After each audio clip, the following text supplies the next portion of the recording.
stupid song. Yeah. Hey, What's up, everyone? what's up, people? How we doing? You gotta talk loud, Habby. I gotta talk loud. Okay, this is my first live stream, so I'm still Here, learning the let me move ropes. the camera a little bit. There we go. Yeah. Look at that. Hey, Yeah. what is up? Birthday party. Stoked for this weekend. Birthday party are our homies from Chicago who are opening the show for us. Aragon is actually Habby's last show. Big sad. It is, yeah. After 6 weeks on tour about the bus, it's gonna be my last show in Chicago Saturday. Yeah. So how's tour been, Habby? It's been amazing, man. Yeah, great team with just a bunch of really awesome people having a lot of fun in the tour bus, and the shows have been great. Every city, I don't know, we met so many amazing people. We hit up so many amazing places. We had the best food. Yeah, best food for sure. Yeah, that's my favorite thing about touring is the food for sure. Shout out DJ Vader for the Twitch Prime sub. Also, I saw you Concourse in here. Remember Concourse, the kid who opened up before you last night? Yes. So I've known him for a while because he's always been super active on the Twitch chat, and like I've actually done demo roulette with one of his songs. Okay. And so then yesterday he was like, "Yo, I'm playing the show." So when we did the Twitch stream yesterday, when we were running around Bourbon Street, we had him on the stream. Yeah, his set was really good, man. He played for like 2 hours. It was amazing. Yeah, Really he good killed set. it. Really good DJ. Shout out DJ Concourse. Everyone give GGs in the chat for DJ Concourse. Yeah. All right. So what do we do today?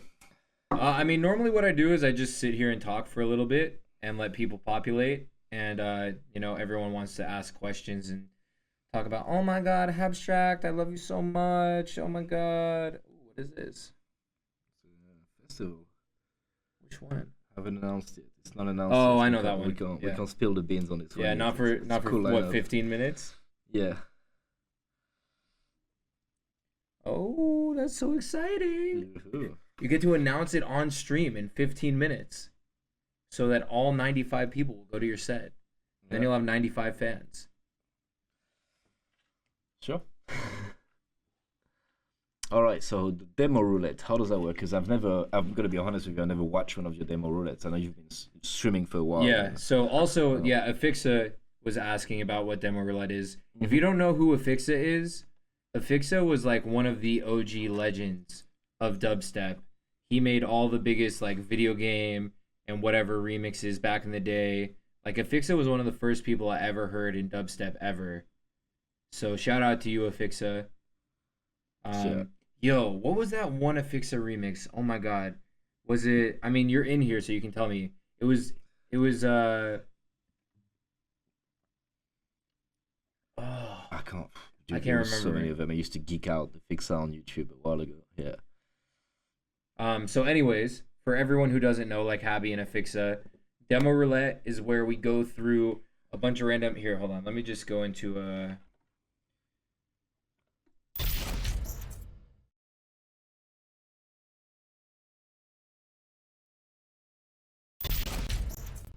there we go. All right, you don't need to see my Twitter notifications. So we have all these submissions, right, from demo roulette. We have 141 demos, and these are all projects that people have submitted, Ableton projects, and I've never listened to anyone until I click open, right? Okay. So what we'll do is we go to random number generator. Nice. We set the minimum 2, and the maximum to 142, I think was right. Yeah, 142. And then we'll just click generate a couple times, and then whatever number shows up, that's the project we open. Okay. Cool. Yep. Let's do it. Shout out DJ Vader dropping fucking sub gifts all day. Affixes in here like, don't say it, don't say the old remixes. But like, bro, that's like how I got into dubstep low key. So shout out to Affixa. Yeah, no one likes to hear his own music. I hate all my old music. I Dude, hate it so same, much. Same. Yeah, except all of your old music is sick. What was the one we were talking about the other day on the bus? Not Habby 9000, but Yabba Dabba. Yabba dabba. Yeah, yabba dabs. Yeah. Running from the cops. Yabba Yabba dabba. Dabba don't. That was funny. Yeah. Um, Anyone else hearing clicking? It's probably me not being great at talking in a mic, so you have the the gate that triggers. Grim Reaper says your Laser Up remix still slaps. I was Thank actually, wasn't I just telling you that the other day? Yeah, you were saying I should put that Yeah. back in my set actually. Yeah, Yeah. I should do that. Yeah. You think the interface might be clipping, Carter? I don't think so. No, it's probably just me in the gate. Yeah. The mic is hella clipping.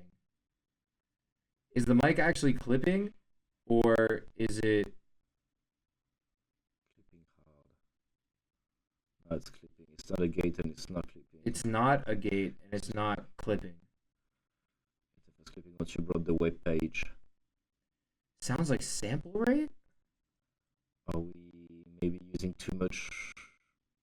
I don't know. Sounds very scratchy. It's nice when it unplug the mic back in. Should I put it in rice? Yeah, put in rice. Try changing the sample rate on what? The microphone, the audio. Here, hold on. Maybe we're using too much Wi-Fi at once. I don't know. No, that's not it.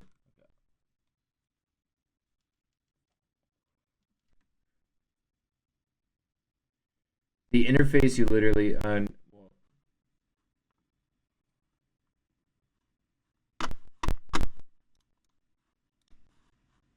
check. How about now? Is it better? It happened when you brought the web page, they say. How about now? Is that better? They said no. Still the same, unfortunately.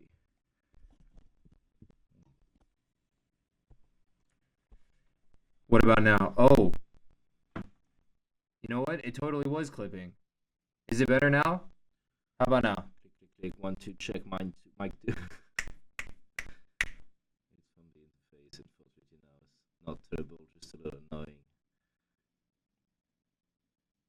Cool cats never die. Oh, I forgot about Okay, that I'm one. just gonna unplug this and plug it back in, and then stick it in rice, and then turn it off and turn it back on, and then stick it in rice again. Do that.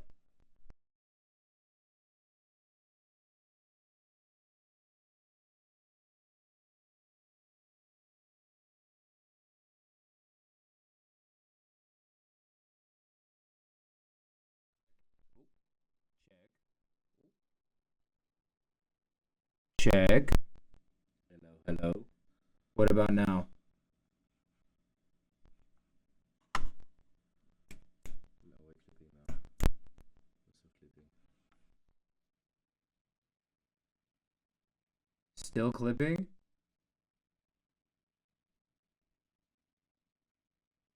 Hello? I really wish I could hear what was going on, Yeah, me too. because it sounds totally fine here. Yeah, what we hear in the headphones. This is the thing about having a mobile streaming rig, is it's literally every time something is different and screwed up. Yeah. Turn the stream on your phone. Good idea. Let me check.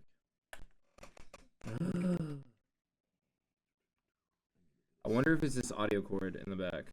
Well, no, that wouldn't be it.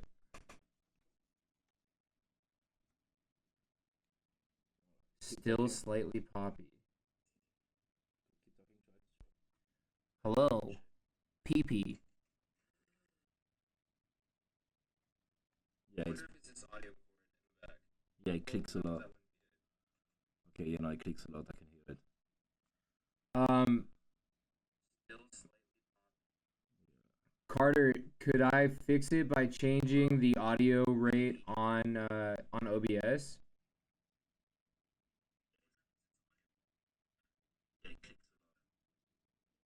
Cool.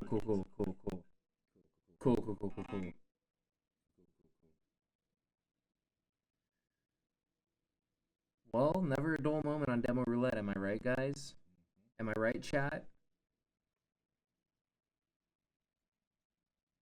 You boys are going to tear Detroit up. Wish I could go. Sup, Habby? His new name is Ableton Live or Hableton Live. Hableton Live. Yes, it's me. You can change it by disabling and re-enabling your audio input in the OS. The fuck?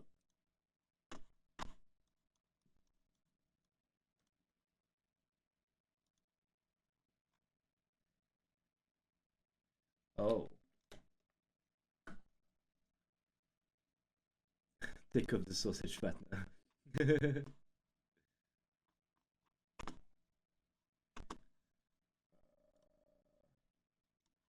Hold on. I might know what's going on.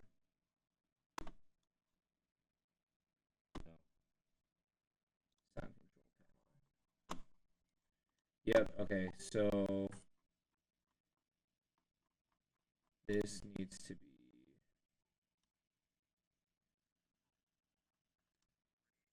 and this needs to be that.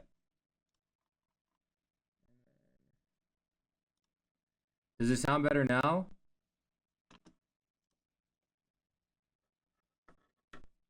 Please tell me it makes more better now. Please? Fuck!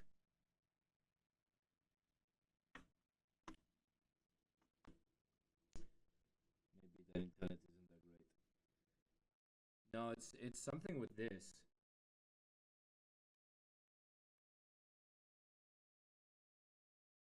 I'm not on Mac, Carter. I'm on a fucking. The stream PC is a Windows PC. You already know it. Piss. That fix it, Karen? Just scream to the mic and fix it. Here, how about this?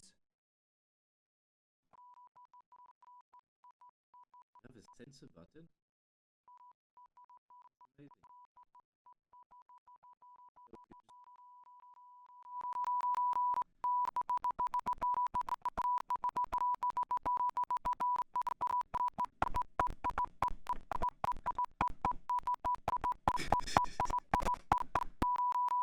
Even that is static. That's clicking too. Great. Okay, so that's fucked. I mean, that's. Turn off the gate, maybe. Is this better? It's worse now. It was working fine earlier. Yeah, apparently they say it was working fine up until we brought up the browser windows. What about now? Try to close the browser windows. Maybe it's reading a file somewhere. Is it better now? I changed scenes.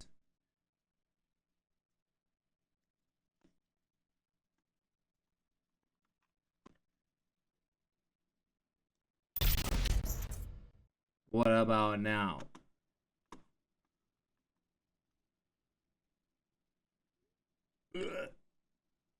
How is it normal now? How the hell does that work? Did you just close the browser? Yeah, I switched to a different scene. How the fuck does that work? There's gotta be a file somewhere reading sticking too much Oh space. my fucking Sticking god. all the bandwidth. Yo, it works. Cool. Hello, what's up, pranksters? What's up, gamers? You know what I need? I need some edible cookie dough. Because big brain.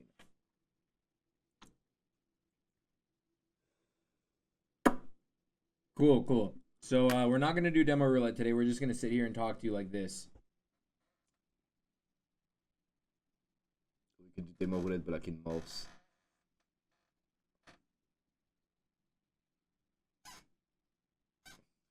Where's big brain deals? Okay. I'm mad that we didn't get you. Okay, so I went to a Starbucks in New Orleans and they had king cake there, and I almost got a king cake, but no one really wanted it. What's a king cake? King cakes are like a very New Orleans Mardi Gras thing. They're like these crazy ass looking cakes. Honestly, they're not that good though. Like you just get them because it's like a Mardi Gras thing. It's almost like, is there like a food that your family always eats on Christmas Oh yeah, okay. that you don't even really care about, but it's just like it's Christmas, so you Traditional have to. thing, yeah. Yeah, exactly. Show us your tattoo of your doggo. Yay. Oh. I got it, a cat here myself. Habby has the baby cat. I have the baby pup. Eptic droid for me. Oh my god. I can't. You know what? How about this?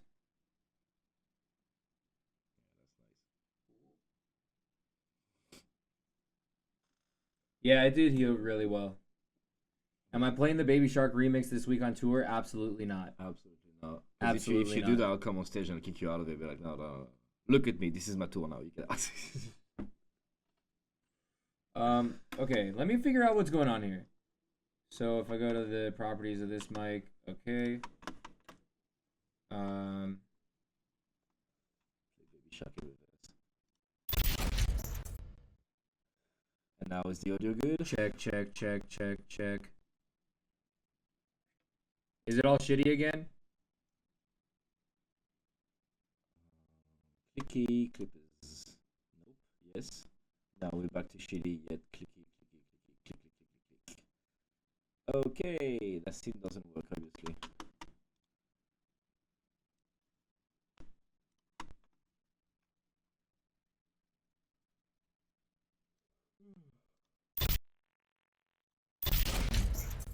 What about now? I duplicated the thing.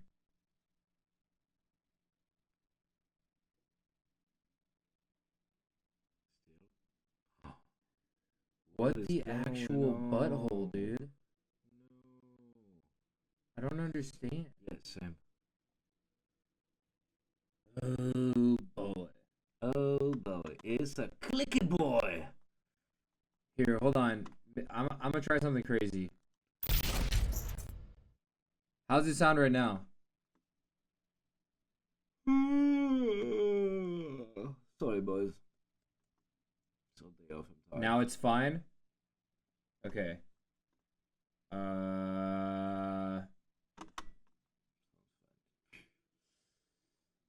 So does that mean we can't bring out the Ableton project without having that happen?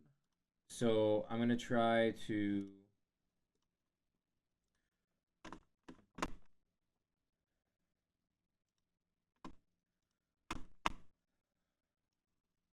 Whoa!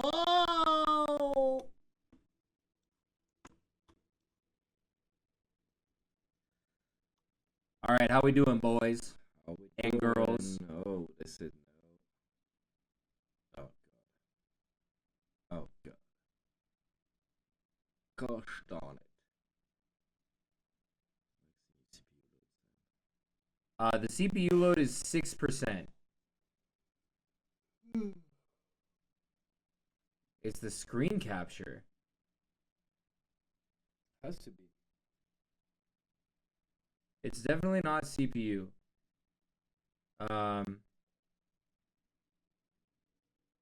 Putain de merde. Putain de merde. Ah putain de sa mère.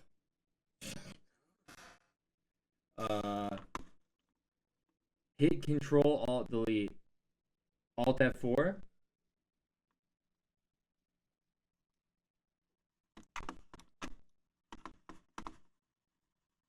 How about this? Does that make it better?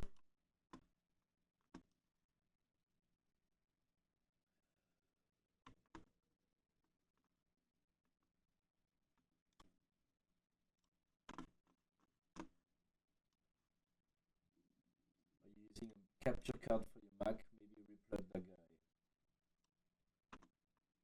We are using a capture card, Yeah. Yo, Abby, la from manga. Ouais, achat de BY, on est là, on représente, ça va ou quoi? Victorino, j'ai déjà vu ce nom quelque part. My CPU is bouncing between like 30 and 50%. It's really not that bad though. When you resize the click again. Clicky Frenchy.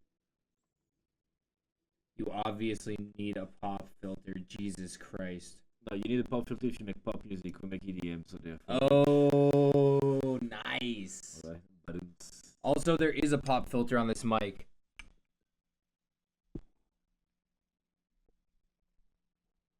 You dinguses. What are your thoughts on making songs with just samples and no sound design? Do you believe in half sample, half sound design? What are both of your thoughts? I think it doesn't matter. To be honest, what matters is the result. You can make an entire banger with just splice samples. You can sound design everything from your drums to every synth and make a terrible piece of music. Doesn't matter. The end product is what matters. See? I agree. There are definitely producers that you know that you probably like a lot that use like almost all samples. Yes. I'm not gonna name any names. No, me neither. But if you know, you know. Because we don't want to give bad publicity to and also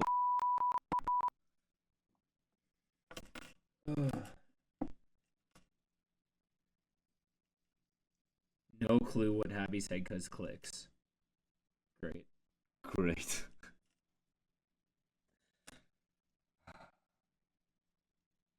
No, they definitely heard us.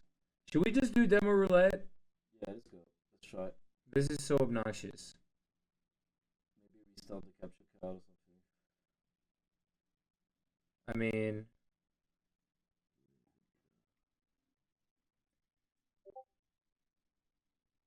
the tattoo behind my ear is it's a scythe, like a Grim Reaper scythe. Is Young Jalapeno in here? What's up, bro? Jalapeno in the house. Oh, it is. What's up, bro? Hey. Young Jalapeno just put out a fire. Is the EP out yet, or is it just a single? Either way, he has some fire records coming out on the label. Shout out to Young Jalapenos. Or sorry, Young Jalapenos. Piñata. I've been playing one of the Young Jalapeno songs on literally every stop of the tour, and it's actually one of the sickest moments. Hey, Young. All right, cool. Let's get into this shit. Whoa, number 2? Number 2.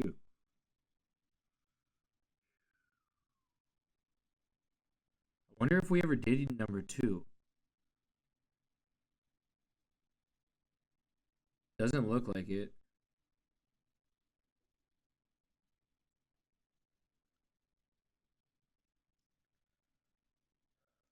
Let me get some water. You're leaving me?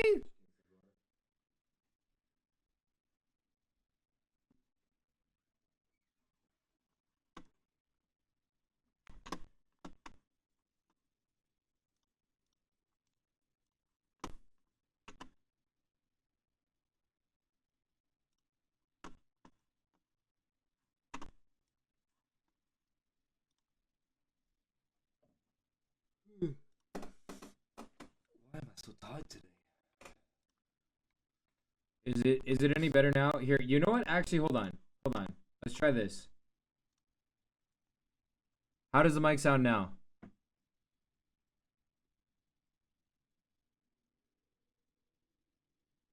Good. Fine, great, good. What the piss? Okay, so now I'm going to turn it back on. And how does it sound now? Ask Abby if you ever heard the Custo Control remix. Yes, I've heard. I've heard it. Of course, you sent it to me. What does it sound like now? It is the screen capture. Fuck. You just keep responding to the chat, Javi.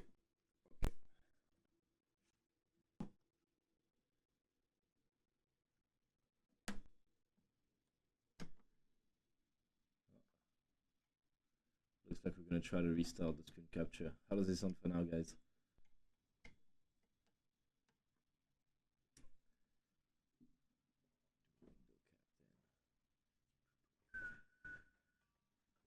Better, clicky. It's hard to tell. Hiya. Hello, what is up? How is it right now? Tell me right now. Tell me right now. Okay. This is the moment of truth. This is the big money shot. Fantastic, good, the best. What about now? Is it working Please, now? please, please. Oh my days.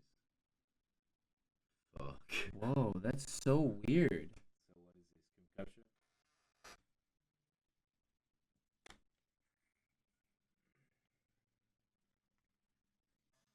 I am using a USB-C hub, and it's because I only have one USB-C port on my computer. So if I here, you know what? Okay, I can try one more thing. Hold on.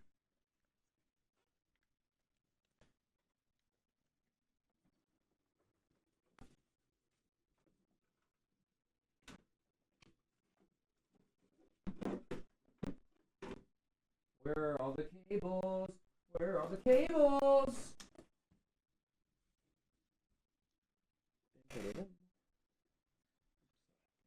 my goodness. Yes, Flora, I tried putting it in rice.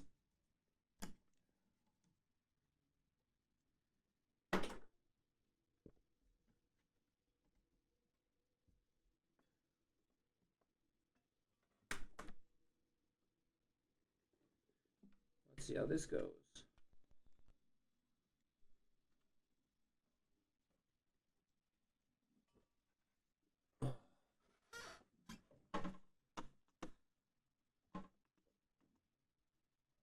Abby, how long have you been producing? Whew. Producing like on Ableton maybe 10 years now, and then I've been geeking around with samplers and groovebox and synthesizers since I was 13 years old. So, like 16 years, 15, 16 years. 15 or 16 years.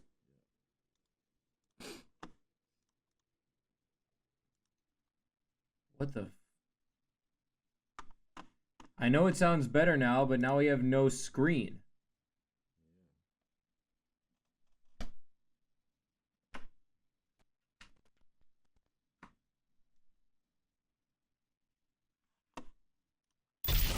Now we're going back here.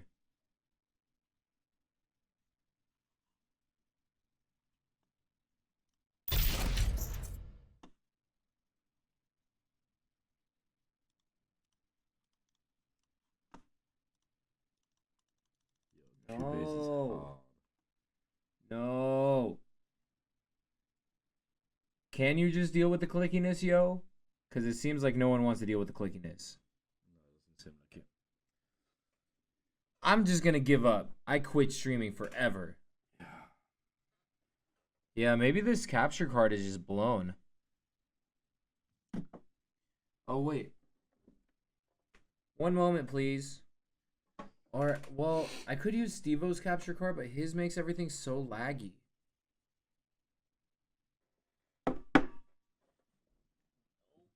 Ouch! Ow! Did I murder you? No, just this cable's kind of fragile.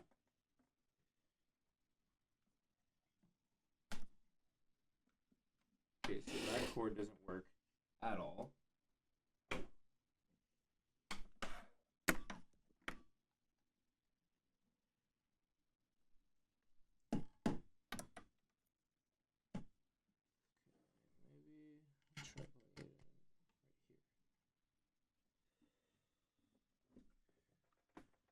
Oh my Jeebus Beebus.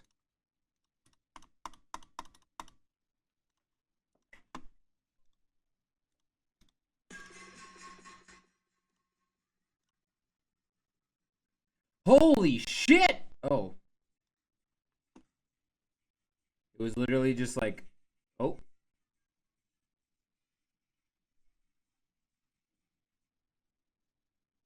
Oh boy.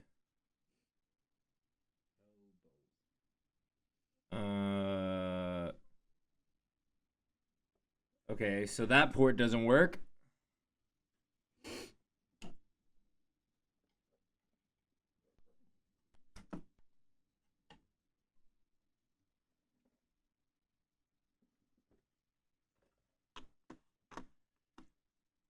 Literally RIP my PP.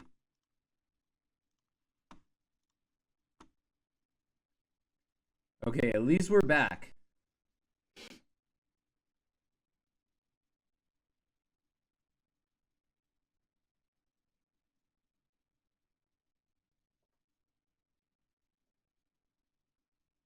Hey, saw you at Observatory a few weeks ago. What a throwdown. Everyone was turned up. Yep.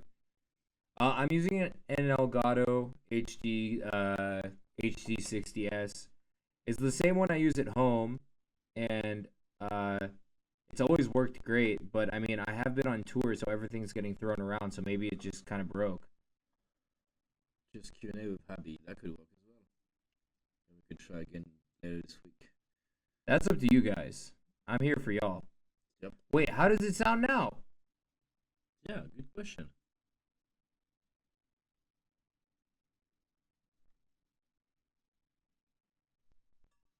Hello? Clicky. Icon fam.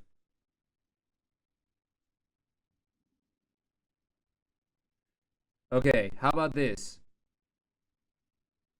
Ones in the chat if you want us to just keep going with demo roulette even though our voice is clicky. Twos in the chat if we should just do Q&A with Habby and say fuck that to demo roulette.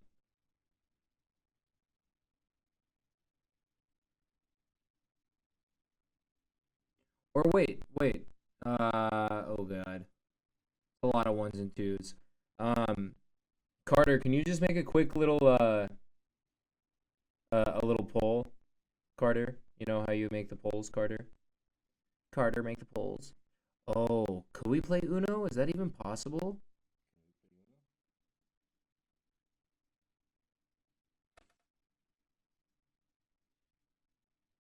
Or, hold on, you ready for this shit? I'm so ready for this shit. Le mec va te coucher, wesh.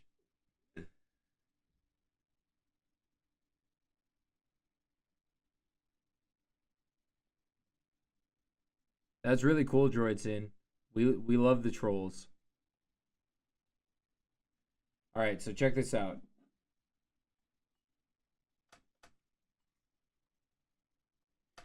What if we just do this? Oh, Jesus. That works.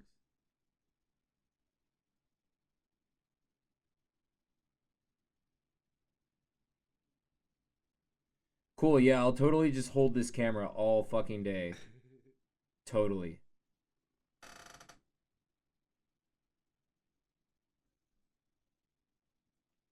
Big brain. Please tell Habby I'm loving the UK vibes on the new release. Yo, thank you. And for those who don't know, I just put out a new song today. It's called FISO, and it's on Spotify with my homie Aztec from France. So go check it out. Go check it out. It goes a little bit like this. Pop, pop, pop. Pop, pop, pop, pop, pop.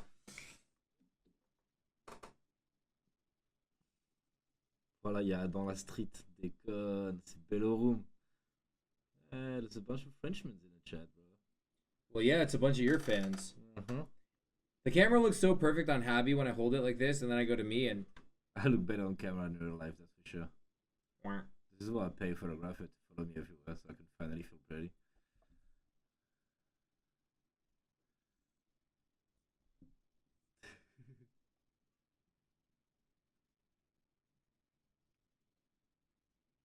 Okay, cool. So I'm gonna do demo roulette with one hand, and it's just when are we gonna get a Habstrakt and Jauz collaboration? I don't know. You tell me.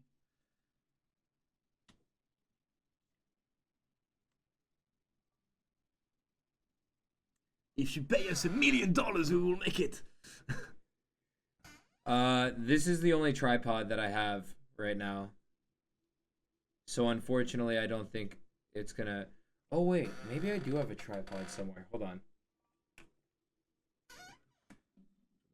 Hold my camera. We are in this tiny ass hotel room right now. Super cramped, so...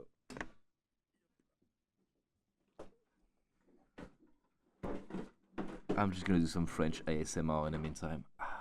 Oui, baguette. Habby, how do you guys make the drums? I hired this little monkey that hits a snare really, really hard with a toothbrush. Like really, really hard. I just sample it every day. His name is George. This tiny ass monkey. Yeah, we got a tripod. Hey! This is gonna be really interesting. Ah, thank you, Fixer. Now, for real, how do we make the drums? I use drums from Splice, from trap sample packs, from the original 909 and the 808 samples. I love the 808 and 909s for house music. I think the hats and claps, and the kick drums in general, are just perfect. You can make your own kick drums with any form of analog synthesizer as well, which I like to do. Does this camera angle work for the chat?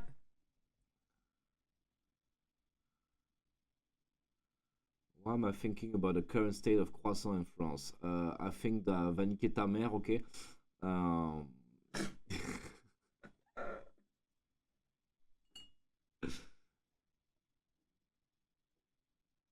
is there any up and comers from Europe you think we should keep on the lookout for? Vladimir Cauchemar, Bass Tricks, Bad Jokes, Koos, Belcourt, Tony Romera, Aztec for sure. God, there's so many. France is popping right now. From the Netherlands, we have our homie Frankie Nuts that just made a track with Sam over there. Really, really good producer, Frankie Nuts. Love this guy.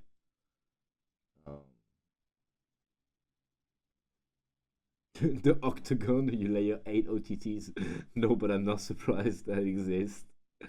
Actually, I'm trying to not use OTT as much as I used to. Like, I'm trying to understand what OTT was and why we went to using it that much, and try to, instead of using the preset OTT, just be better at using multi-band compression altogether and just get the results that I really want, rather than just be lazy and slam an OTT on it.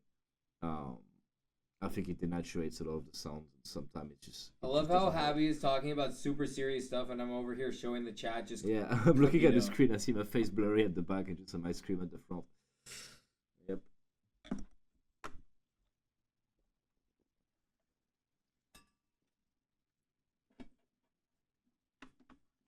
Are you capturing the Elgato using an NTA source or video capture device on OBS? Hold on. Jesus.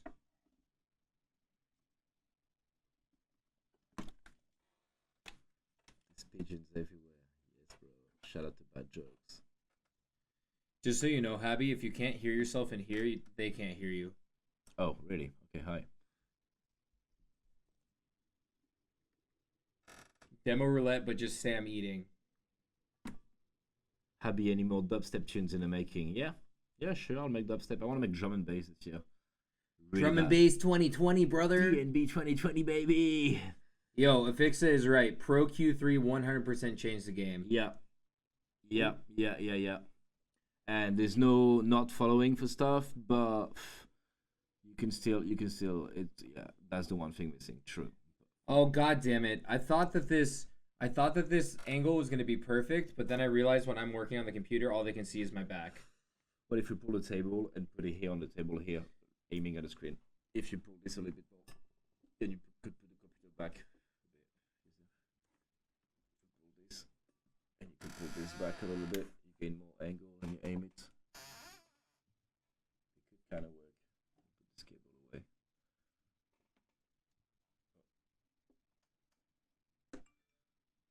Hell yeah, baby! Screen grab the old way, you know. Filming the screen.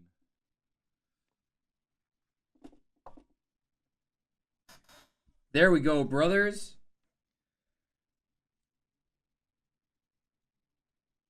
So what is this? Is this what you want? Is this what makes you happy in life? You can still see Habby this way. You don't need to see me. I'm not that much of a pretty boy. Shout out for the sub, DJ Dirty Potions.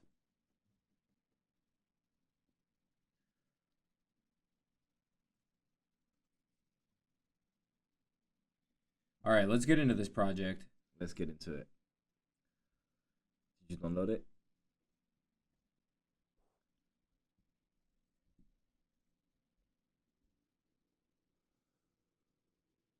What's the name of the file? Elgato, please send me another capture card. This one's clicky. Thoughts on Danny's Void getup? What does it mean, getup? Like the whole anti-marshmallow, you know, where instead of it being a marshmallow head, it's like a dead deer. Oh, I never thought of it that way. Well, that's how I explain it to people. Oh yeah. You know what I mean? It's just like, oh, there's Steve-O. Yo, Steve-O, can you bring me your capture card, please? Yeah, Steve-O, come and save our lives, please. Steve-O, please, seriously, bring the capture card. Steve. And yeah, I think Sudden Death and Void is one of the best things that's ever happened to dubstep of the last. Honestly, I want to say since Skrillex, I haven't seen an act that really is about to change the scene, like the scene and performances and the whole like the entire industry. I think Sudden Death is absolutely amazing, and it's just getting started to push the limits of what we can do in this industry with live performances, with branding, with everything. Is great. I'm really really proud of him. Yeah, I would agree, like a lot, with basically everything. Yeah, like it's not to say that there's so many amazing dubstep producers out there. It's a genre that's literally exploding at the moment, and there's so many amazing people working for that. But he stood out with incredible branding, very original and raw music, and I don't know, just the way he has.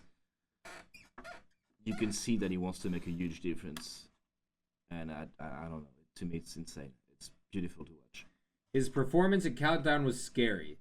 Yeah, That would be the point. that would be the point. I would agree with Peekaboo. Shout out Peekaboo. He's one of my Killer. favorite producers right now. Killer producer. Killer producer.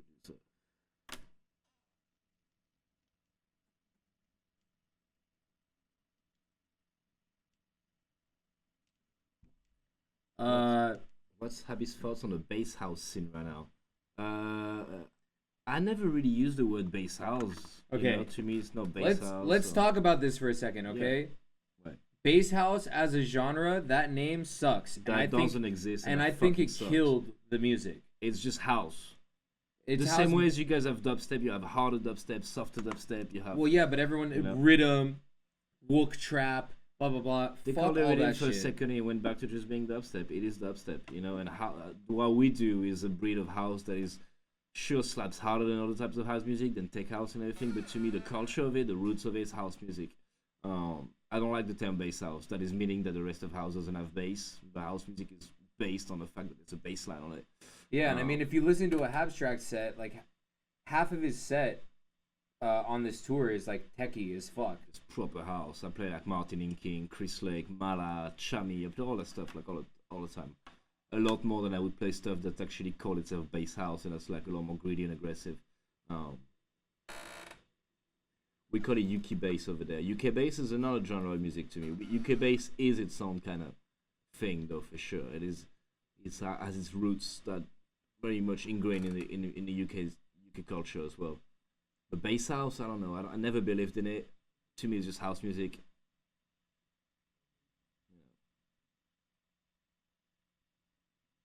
Your EDM, Jauz and Habstrakt, kill bass house, please. Yep. Please, do for it. the love of Christ, I'll murder it myself. Yep. I'm a Porter fan. I'm a big Porter fan. Huge Porter fan. Why is it called Future House if it's happening right now? I think that Future House is a stupid ass name for a genre too. Yep. I hate all of it. I hate Tropical House as a name as well. Like, you guys are a bunch of white kids from fucking Norway. What are you talking about? You know, like. Oh my god. You haven't seen a palm tree in like 50, so long. Tell them how you really feel.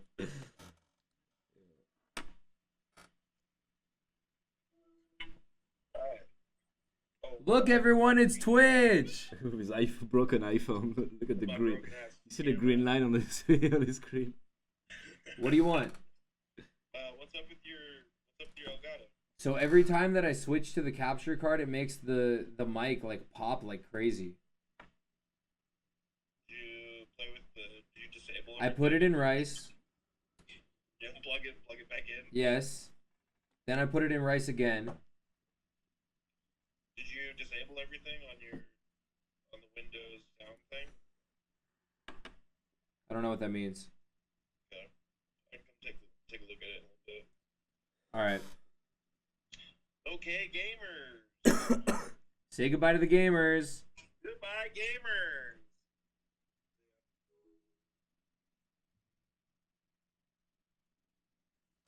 Jesus Christ. Happy with the memes. Whew. Does he say he's gonna come? Yeah, I guess.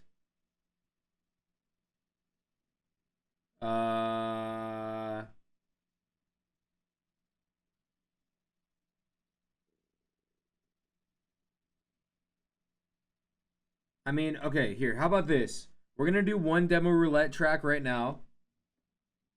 We're just gonna. Oh my god, these cables. You know what? While we're here, let me show you guys what goes into making this shit happen while I'm on the road. Yeah, yeah. So you guys can understand what we're competing against. We have an iPad here. We have a Frenchman here. So I have this computer, right? This is the stream computer. That's my production computer. I have the Go XLR, the mic, a giant USB-C hub, the capture card, all these cables, all this bullshit that I have to plug in. It takes forever. And that back there is the giant Pelican case that I have to carry it all in. So anyways, here we go.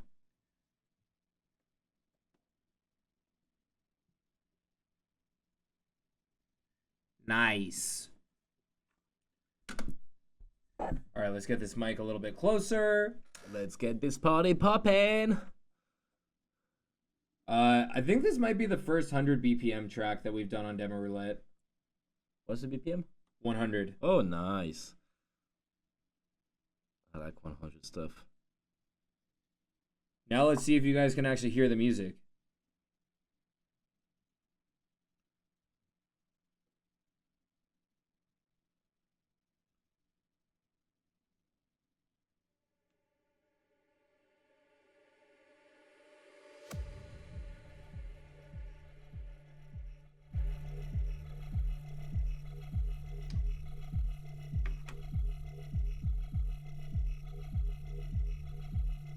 Oh, can I? Yes, we can. Yeah, I fixed it. It's just quiet first as well.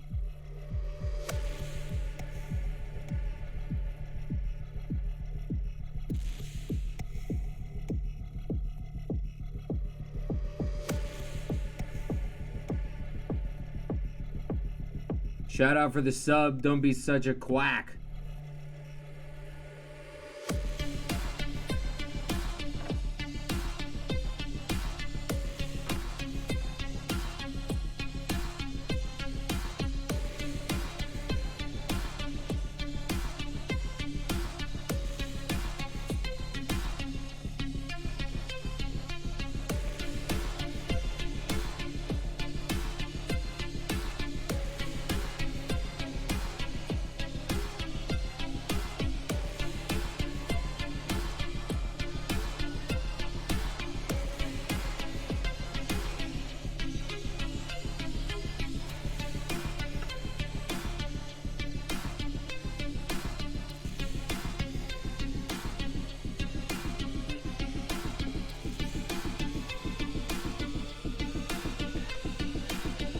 That was me vibing to the song, guys.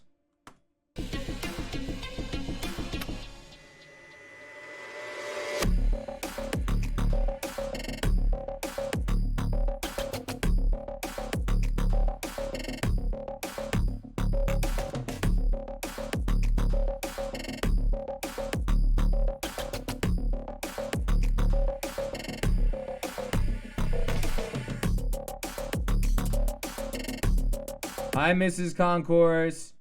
Nice to see you again. This is interesting.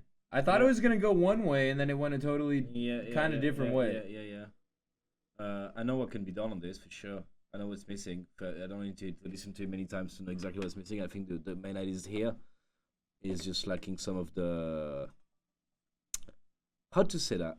I think a lot of music comes from a lot of being good at putting songs together, especially for electronic music, comes from really having to think of how it's gonna sound live on a system.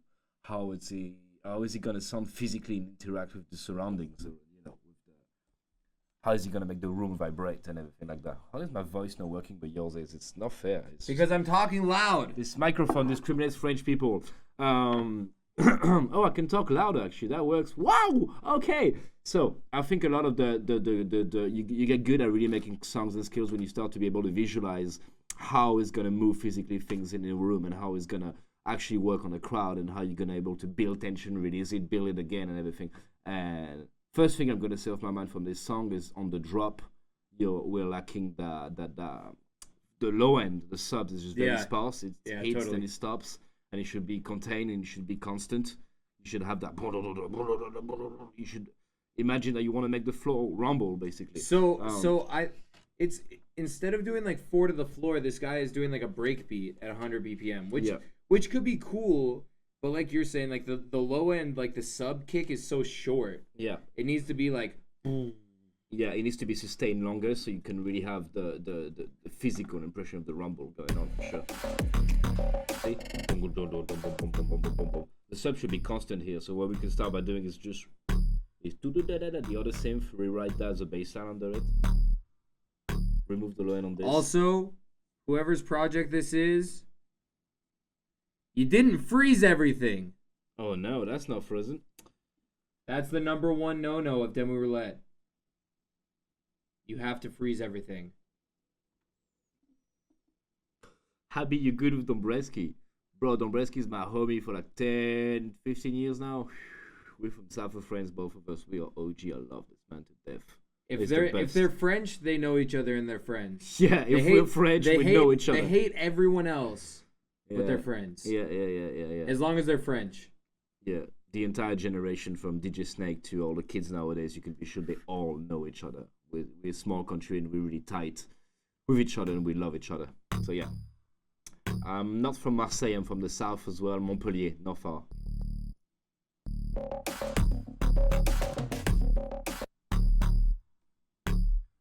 Habby, how did you meet Goof? I met Holy Goof in Fiji on a festival. The DJ Snake crowd video shook me. Dude, all of us were shocked. His show in Paris was the most impressive thing that ever happened to EDM. It's insane.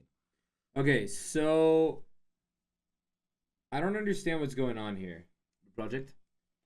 So this dude has a group, right? There's one synth, and then for some reason he's routing that synth to another audio channel for no reason. A second synth that he's routing to a second audio channel for no reason. Wait, what? And then this. I don't get it. What happens when you just follow the route page? The right one? Huh? I think he this is. he does a mini bus for his synth on another channel every time? I think he probably watched a YouTube tutorial where someone busts something, and he was just like, "Oh, I should bust everything."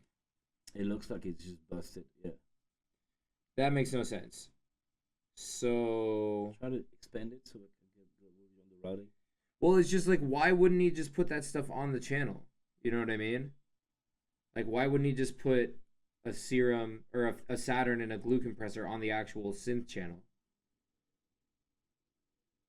Yep.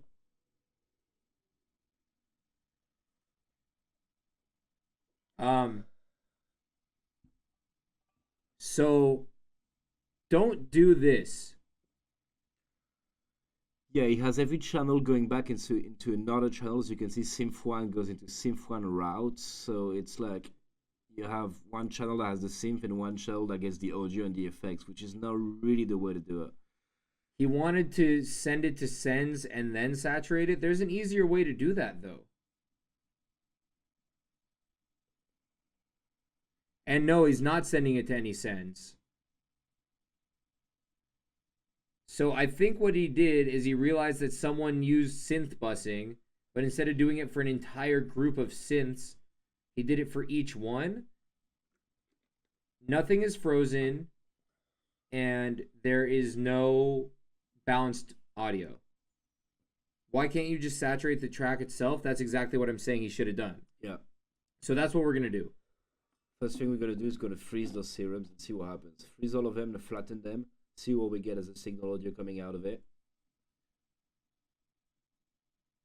Maybe select everything. I put those effects on this then. It's in sense only now. See? Put that to the group. Up, and go to group. Boom. All of them, they need to be. Synth 2 as well needs to go to the okay. This one as well, send to master. When it says Synth 2 route, yeah. 39 group. Yeah. So I get that this guy was trying to do this to like make his project cleaner or something, but honestly, you're just making your life harder on yourself. Yeah, sometimes you'll have those lessons that show you like how to be super organized and super clean, and they'll just won't help you at all because what matters at the end is productivity and especially getting to your ID as fast as you can. It doesn't matter if it's a mess, no group, no renamed, anything. Um, what matters is the end result. I think he was trying to be really by the book, which is not necessary in that case. So what I think is that these two need a high pass filter. Yeah, separate, remove the low end, and let's have a separate sub bass. Exactly like that. There is. Yeah, I would say we use two sub bass. We have this one that goes, and then we're gonna have one for the shoulder note. You know what I mean? Those. You know what I mean? And I think you could use the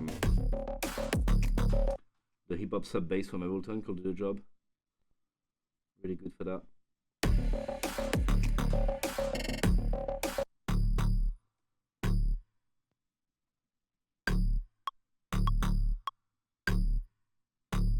I don't think we need two subs though, Hab. I like to do that, but it's just not necessary. You can have the same one playing just the entire pattern. Yeah.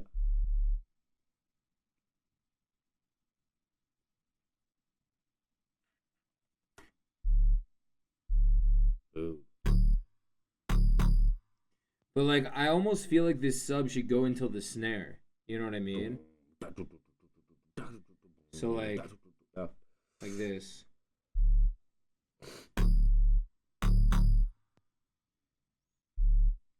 Let's see how that sounds. When I meant having two subs, I don't meant having them playing at the same time.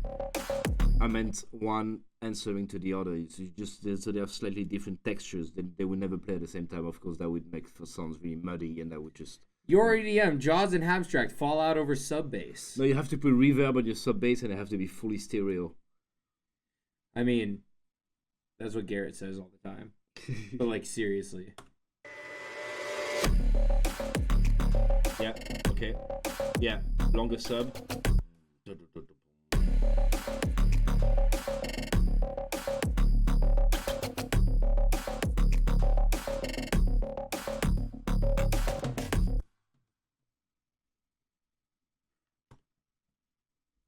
So all I'm really doing right now is just dragging out the actual low sub to where it hits it, like the sub rings out until a snare hits, because it just feels too empty right now.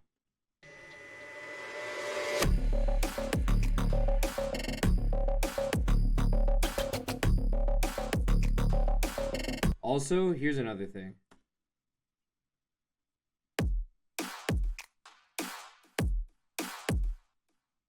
I think we can work on those drums as well.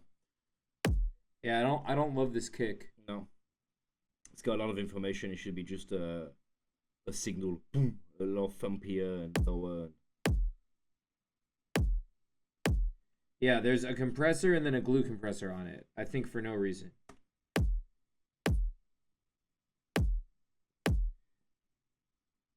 What is the key? Is D. So now let's see what the key of the kick is. What are you doing over there? Belcourt just busted that like someone stole their track or something. French drama. I mean, what's this song called? Vitamin THC. Sick, dude.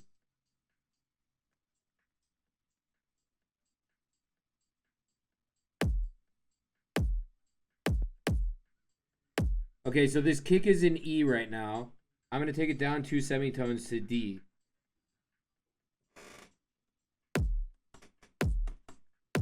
yeah, you can shorten the sustain of it. Make it shorter. We'll get there. So do you usually keep your kick drums and snares as audio? Do you send them into a sampler as MIDI? Always audio. Always audio? Okay. I like to put them in a sampler so I can just change my kick anytime I want, and I can change the envelopes and pitch really easily, and use velocity, use automations and everything. Well, your drums are better than mine, so. Debatable. Oh, Happy, you have a festival to announce while we're on the stream. Let me pull out my text from my manager. Maybe I do. Oh yeah, here's 15 texts from my manager being like, "Hey dude, you absolutely need to announce this thing right now." Okay, so I'm gonna announce this thing right now. I'm playing Chasing Summer this summer in Calgary, Alberta, which is August 1st and 2nd at the Max Bell Center. Calgary,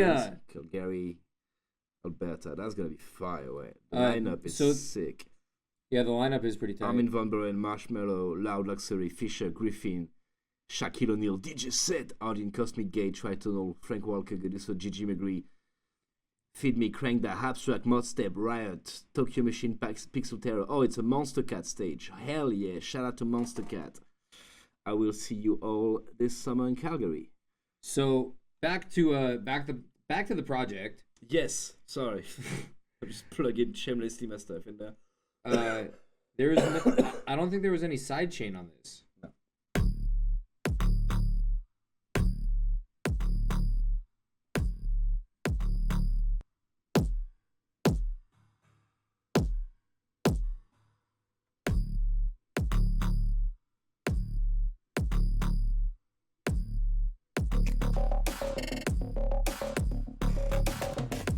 So I made a sidechain for the kick, right? Now I'm gonna make one for the snare.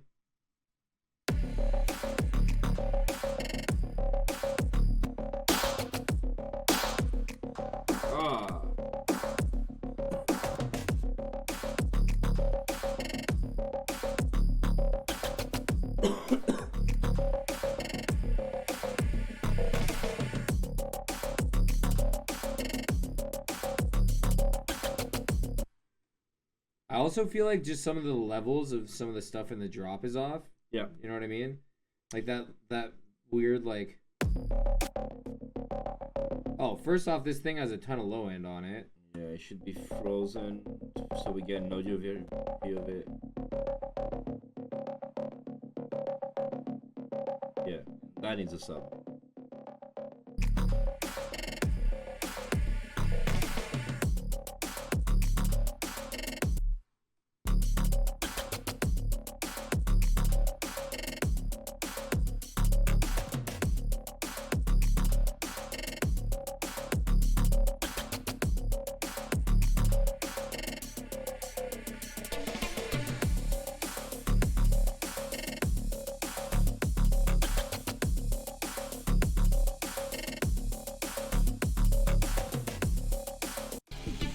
I mean, the idea of this song is actually pretty cool.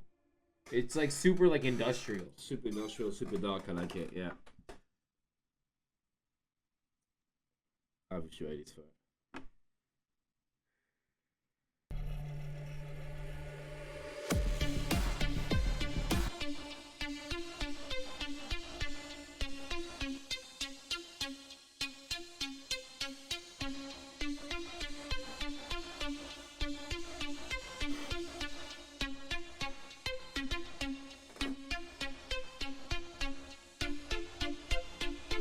So that's a cool idea, but it doesn't resonate with me the way it should be. I think there's something with the volume, or maybe the fact that it's the same synth as just playing a different note. Maybe try a different. The high note could be filtered a little bit, could be on a different texture, could be less loud. Do you know what I mean?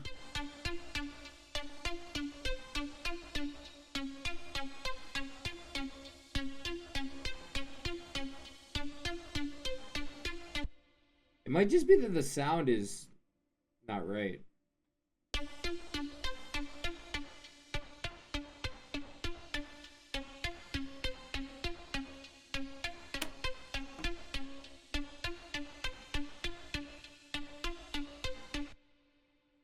Is it this OT?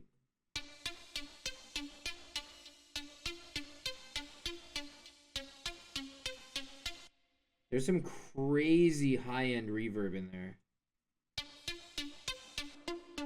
Oh, wow. It was a Saturn. Oh my god. Wow. No. This is bringing a lot of mid range.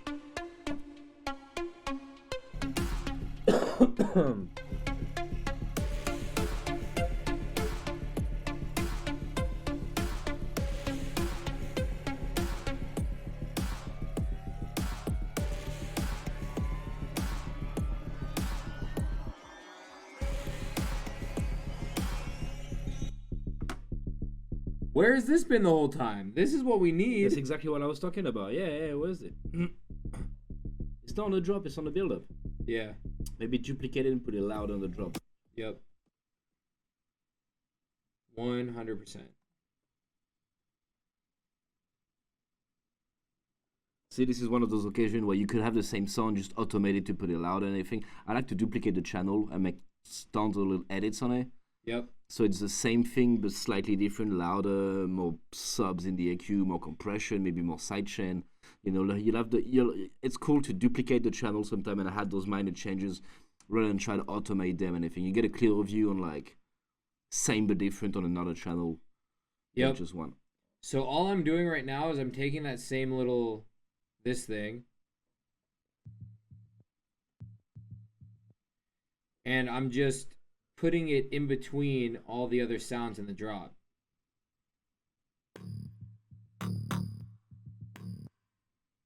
Yep, that is definitely all it needed.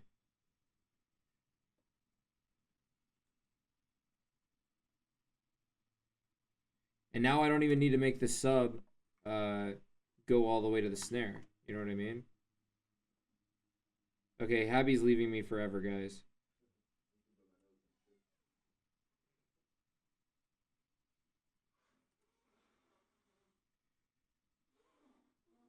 I probably could just do this once and duplicate it, but I'm fucking lazy, so...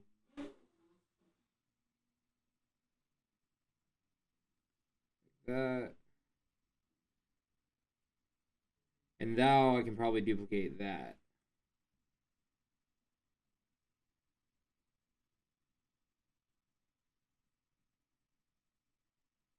Can you guys see what's going on here? Are you understanding what's happening?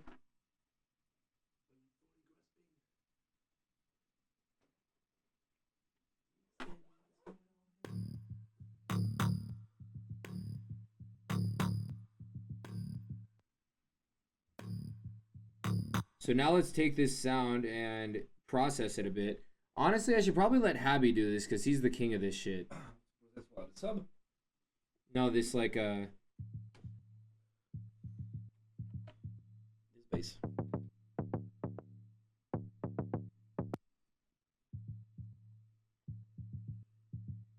I like how it sounds down there, but then maybe we open the filter like that, and then you just do it again, you know?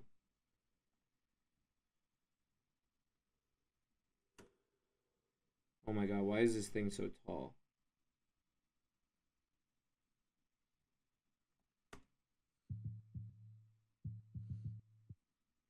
So all this needs is a little bit of this guy.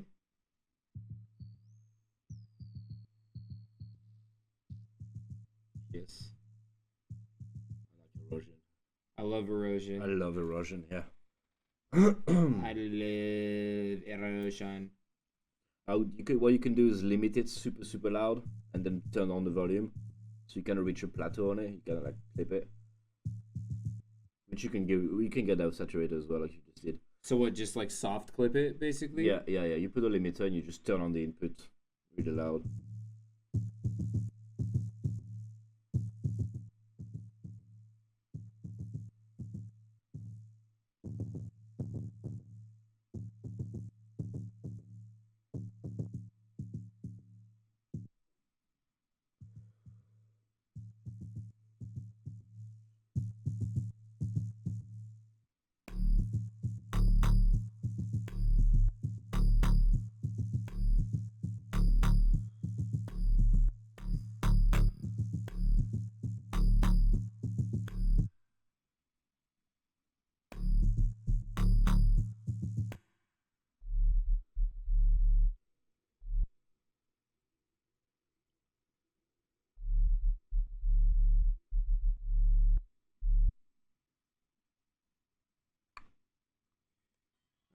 shit.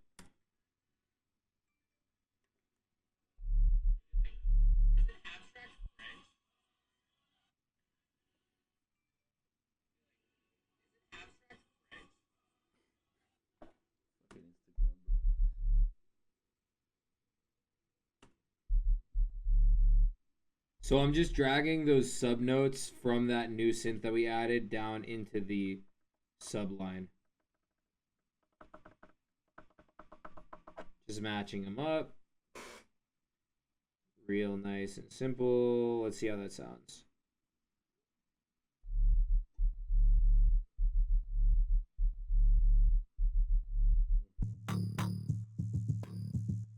Except you like can't hear the sub at all. I don't understand.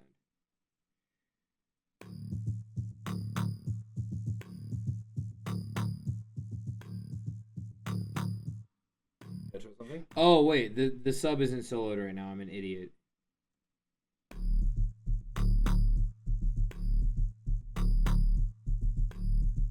Yeah, yeah. Okay. It's more like consistency now. He holds the floor better. We could maybe duplicate the sub and make a different one. Let's see how it sounds in context though, the whole thing. Yeah.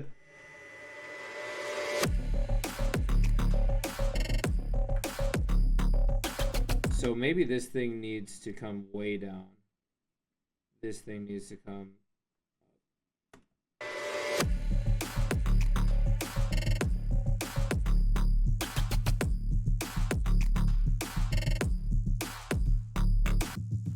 Okay, I'm gonna try your limiting thing.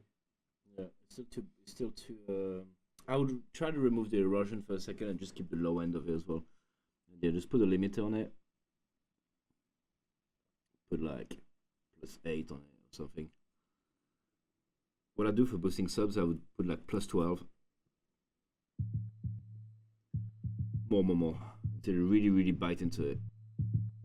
There. And then you re-EQ again after that to remove the high frequencies and the other thing alias that I and want to the do codes. is I want to turn this release down.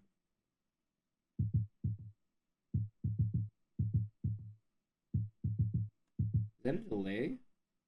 I think it's because the curve of the sustain of the decay is really short. You know what I mean? Try to get that curve here. Maybe up. Less exponential or linear. I think you have to click on it and raise the middle point. No, but do you not hear that where it's like almost like hitting it twice? It sounds like a slapback delay. It kind of does, yeah. Like even when the release is 0, it's still happening.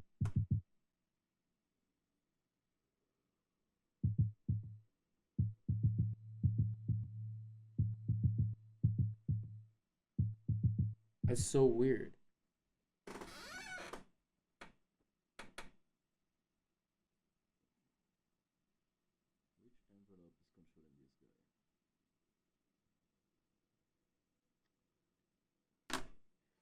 It has to be envelope 1. Yeah, it is.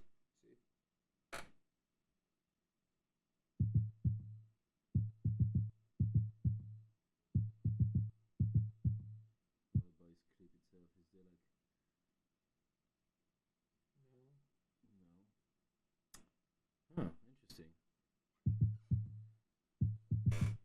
I would just keep it like that. I would just mess with the envelope, try to find the.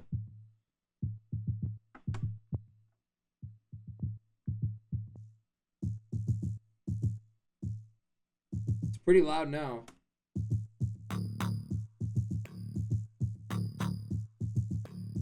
Yeah. Yep.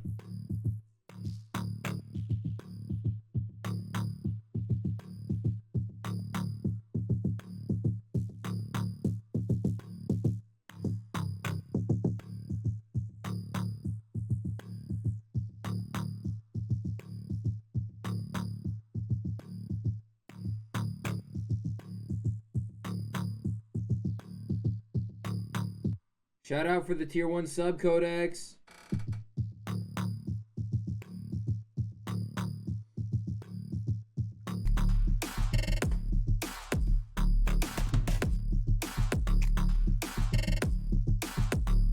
Oof. It's a lot more consistent now, huh? Yeah. Yeah.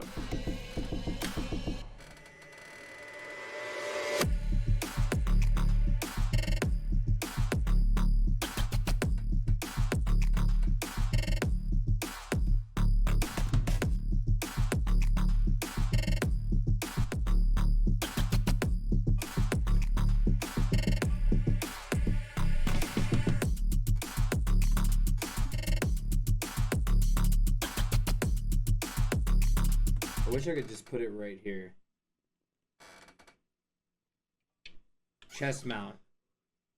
Chest mount GoPro EDM edition.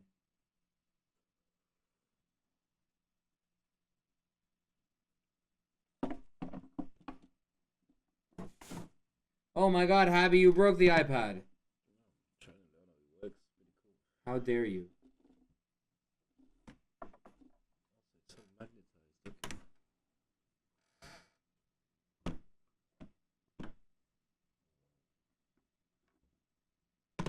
Thanks, Codex. I know this is the most fire capture card.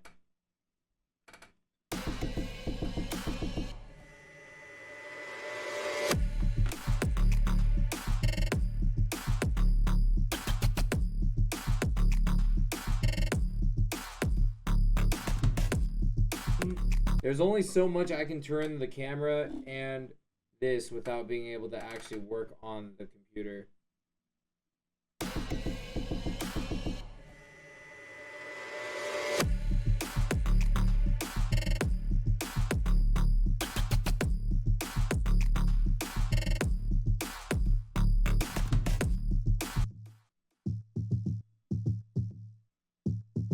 Dude, where the fuck is that delay coming from? It's freaking me out. I don't think it's a delay. I think it's just it's bouncing back somewhere. Or maybe it's just maybe the.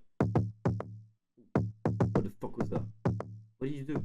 I turned off the filter. You like it better like that? Play with everything. Play with everything with the other filter.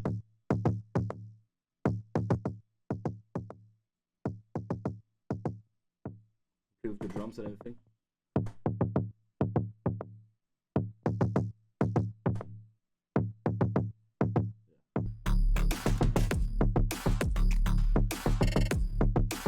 I think there's a fine line between too much filter and no filter at all. We can tame it down a little bit, but I like the kind of punch that he adds because the track is really flat, you know, in the dynamics, and this would add a bit more punch and groove to it. I feel like that's better. Yeah. Like now it still has the punch. Still has a lot of punch. Yeah. Resonance is a good trick on the filter, to add a bit of resonance on the filter. Sometimes you just have a static like it did here. You guys can see this one here, low filter, yeah. And we added a bit of resonance so that the frequency that we're filtering is actually being slightly boosted as well. So you're removing frequencies, but you're also boosting the area, the part where it's like cutting. So I don't know, it's a great trick when you EQ things. It's try to use a filter instead of an EQ when you just want to remove the high end and the low end, and use resonance to boost where you're actually removing. You put less information, but you value the information that's remaining, and that's really cool for a mixdown, how to make it bright and punchy like that. Yeah. My name is Habstrakt, and I approve this message. That's how it's done. Yeah, that sounds way better. That sounds good.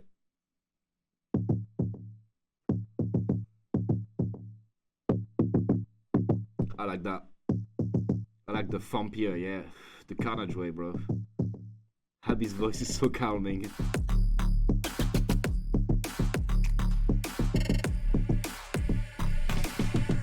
I feel like the reverse sound, yeah, it's really loud as well. Yeah, I mean, the levels are just a little all over the place. Holy crap, look at that. Yeah. That's a thick-ass boy! That's a thick-ass boy!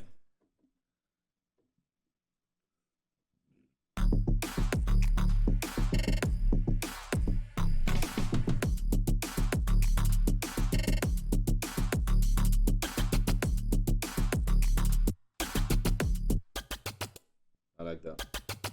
Yeah, because it doesn't it is a rhythm sound, but it doesn't sound like a rhythm sound. You know what I mean? Yeah. I think it just needs to be EQ'd. Just a little bit off the top, you know what I mean? There we go. Yeah. So something really important to make sure that you're consistently doing in your sound in your songs when you're producing is figure out where the low end is in your song and cut all the other low end from everything. Yeah. It goes back to what I was saying earlier before about you have to be able to think about your music and how it's gonna sound physically and interact with the elements around you. AKA when you're gonna play it in a club, are the drinks on the table gonna vibrate and fall off to the floor? Because that's what you want basically. You want everything to go. So if you want your subs to have that impact and have all the space to be able to resonate and make things vibrate, literally make your body vibrate, make the place vibrate, you need to remove everything that's gonna compete to that. And that's going to alter that. You want to make sure that there's nothing. You want to make sure that you make the club shake. Yeah, it is a physical response. It's that's what you deal with. If you got that joke, you're a real one. Yeah. I don't get the joke. It's me and Zed's song. Oh yeah. Make the club shake. Yes, my bad. But yeah, you got to remove the low end on everything that you don't want to be perceived as. Is this thing made to be resonating anything? Because there's a lot of sounds in the music that are not made to be resonating. They're made to be musical. They're made to be, decorations, affixes, ambiances, and those don't need to be actual vibrations, physical vibrations. Your sub bass needs to be vibration. Your kick needs to be vibration. Shout out Goofy for gifting birthday party a sub. This is another perfect example of a sound that doesn't need a sub. Yeah, very good example. You understand the sound very good without having low end. The information it's sending is. I just put it into a group where it high passed it and took out all the subs, and it's still there. You still get everything. Yeah.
Oh, it's different now. Oh boy.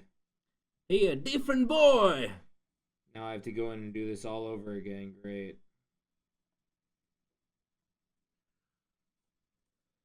Get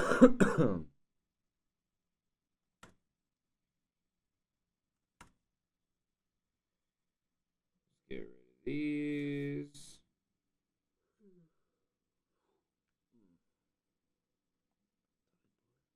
Tired? So tired. We haven't done anything all day. We woke up like 3 hours ago. You did. I've been up for a lot longer. I really? Didn't sleep properly last night. No. I had too much Red Bull in the club. Red Bull gives you balls. Yeah, right.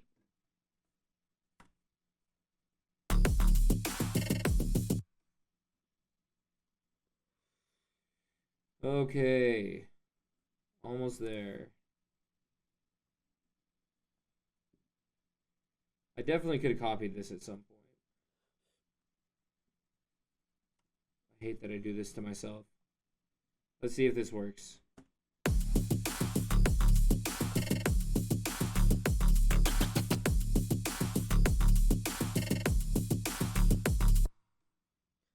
Happy, is your allergies better today? Yes, they are. I think there was something in New Orleans yesterday, man.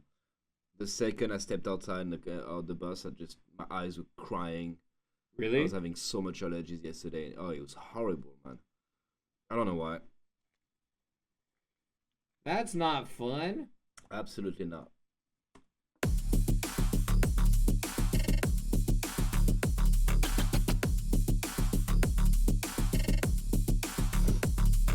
Uh, Night Game said, Jauz, any advice for a level 1, which means a level 1 icon student? Yeah. Here's the thing.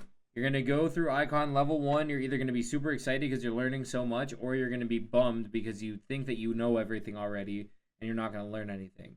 Then, level 2 and 3, you're going to learn so much that you're not going to be able to be creative, and you're going to be super upset that you can't do anything cool because you're getting so much information put into your head that you actually can't use all of it to make cool creative stuff.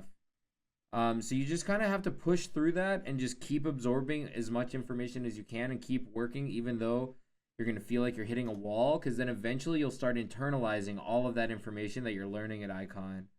And as long as you work super hard, you'll get it all.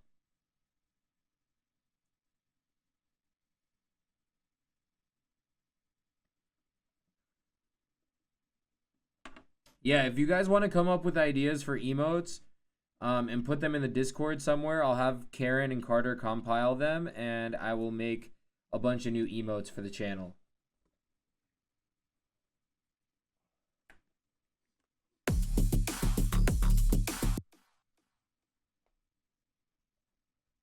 I think Habby died.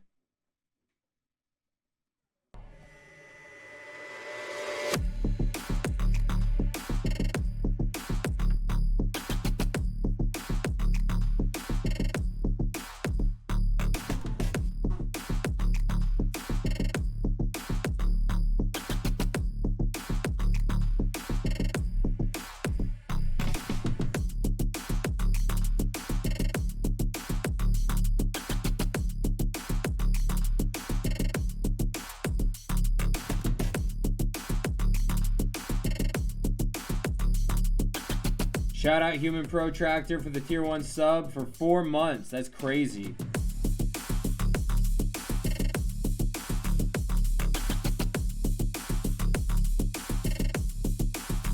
This is sounding pretty cool now.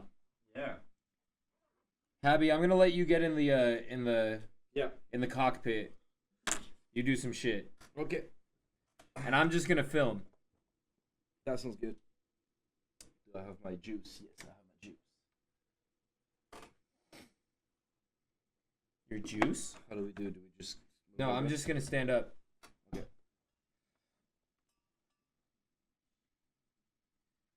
Oh Can I boy. just plug my headphones in this thing, actually? Yeah. This bit here? Yeah. There we go. That's pretty nice. Hello, boys and girls. This is the ASMR presented by Habby the Frenchman. I'm just going to breathe in the mic very loudly. Are you ready? Okay. Okay, so first of all, you have an American keyboard QWERTY. I'm going to be super slow and I apologize.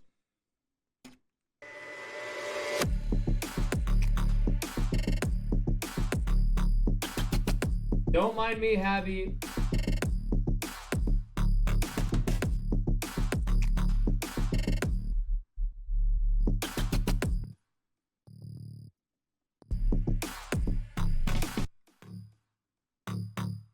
Okay. What are you doing now, Habby? Trying to figure out what every song is doing.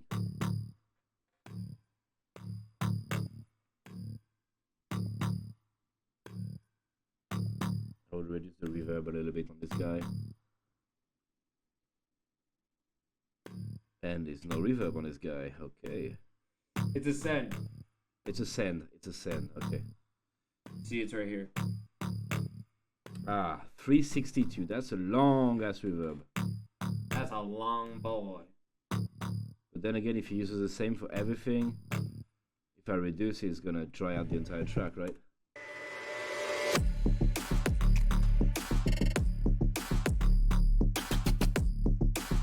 Not even. See? I took the reverb time from 3 seconds to 900 milliseconds. 900 million. And the track is not altered. If anything, we gain a lot more space because we have all that dust from the reverb tails and everything is kind of gone now.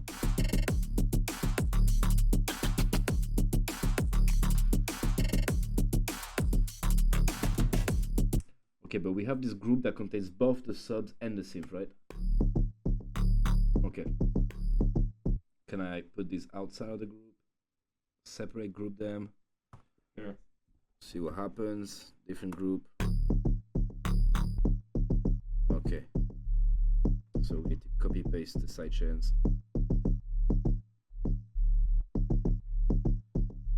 Was there not a sidechain on the sub? No. This I've duplicated this. I put the synth, the high synth, outside of the subgroup, so I can kind of like make them more aggressive.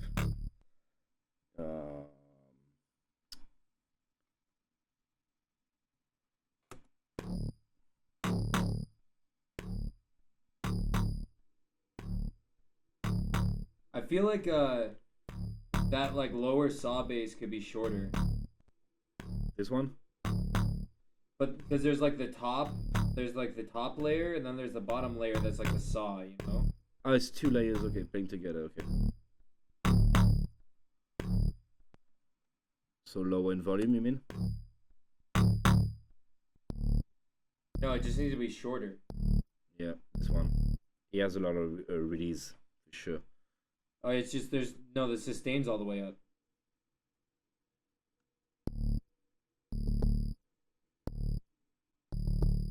It's not done.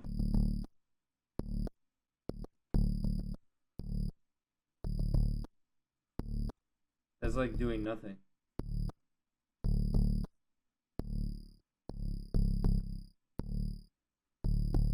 Now play them together.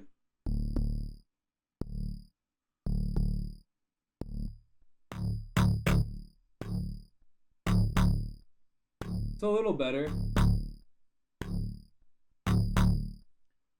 Gotta scoop some AQ as well.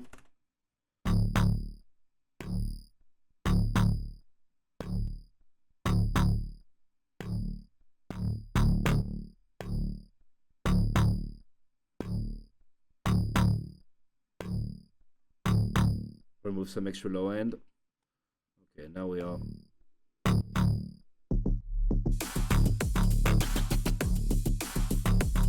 So what I did was I squashed in the limiter here, like +9 to really get the levels all together.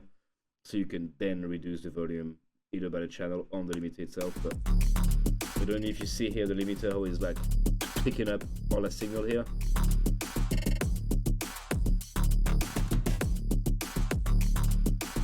Can I have more volume in my headphones somehow? It's pretty loud already. Did that work? Maybe it's just my headphones that just don't have a lot of volume. No, that's cool. You can use my headphones if you want. Okay. Here's a switch. What do we have here? Is that an OTT on the drum rack? Yeah, it is. No. Oh, no. And also like delay on the reverb on the snare. I'm not a big fan of that. Okay, so those have been frozen but not flattened. No, it's probably well, so I don't like to flatten stuff for people so that they can go back and fix it. Oh yeah, so I would unfreeze it, you mean, and change what I want to change. Or what I'll do a lot of the time is just like if you want to fuck with the snare, right? Just make a group with that snare, and then you can process on top of the group. Also, that delay is coming from right here. The send. Okay, so I can just turn off from the send here. Yeah.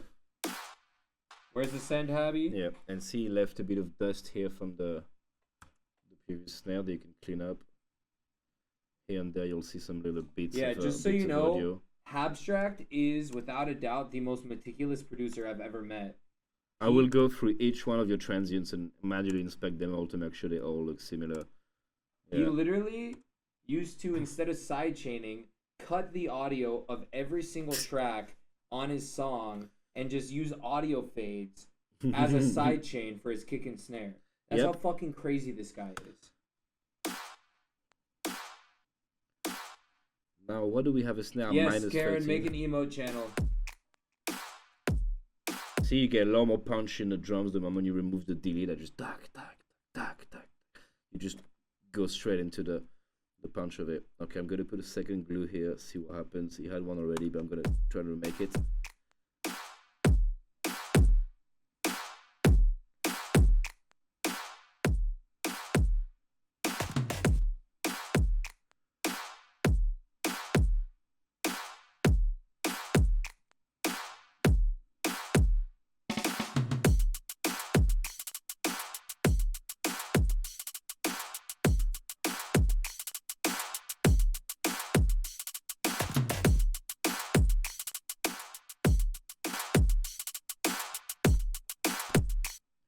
Another thing that I could try to do is to take the kick and put it under the snare with an EQ. Just keep the low end of the kick under the snare to have the thumpiness of the kick on top of the snare. Maybe. That's a maybe. We're going to try. We're going to see how it sounds. It doesn't always work.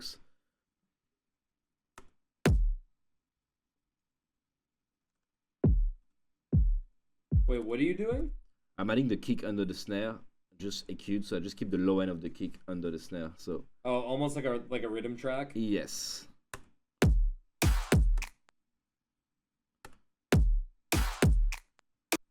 I think if anything, you should make it shorter. Yeah, that's what I did. No, like way shorter. Way shorter. Okay, let me try it.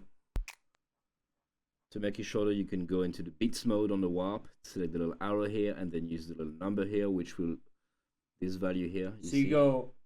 In warp mode, you go to beats, and then the transients. You select the single arrow. Yeah, forward arrow. What it does is, point at this signal here, it means that once it's going to warp only in that direction. If you have the arrows going back and forth, it will add signal from back and forth reading, creating kind of like a loop between the little markers that you have here. If you choose the arrow that dies here, it will read, then stop until the next marker is triggered. And then you have this number here, which is kind of a decay, which is, if it's 100, it'll just continually play audio. If it's 50, it will 50% after the beginning. 50% of the value between those two markers, it will drop to 0. So it adds like a transient shape. It can make stuff really snappier. See, now we just have the little. See, it's just that's like perfect. It's just a tiny bop, you know.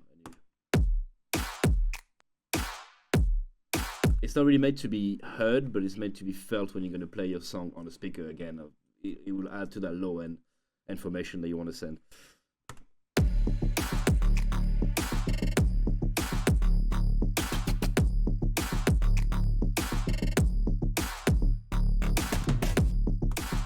Okay, another thing that I can do is, I don't know if I'm allowed to do that, but one snare every 8 snares. I would like to have a bit more reverb. Just to enlarge it at the end of the bar and go back into this contained thing. Are we allowed to do those kind of things? Yeah, totally. Okay. So I would unfreeze the track because it's been frozen. I'll pick a reverb. We have a reverb here. Let's set it up. Maybe like just a wide one.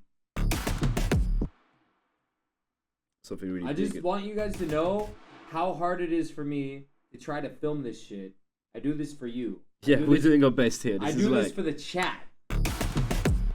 Okay, and then I will just automate my reverb, so it just goes on whenever I need on that one snare here, and it would go back off the second the kick. So the way that I would do that would be a send.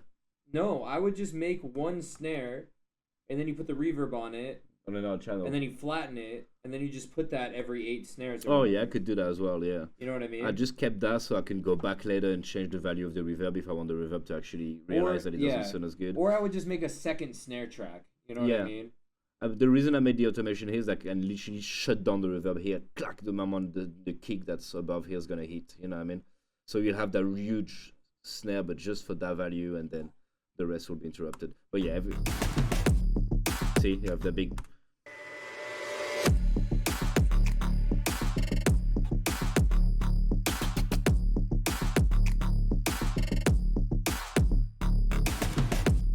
Yeah, that's sick.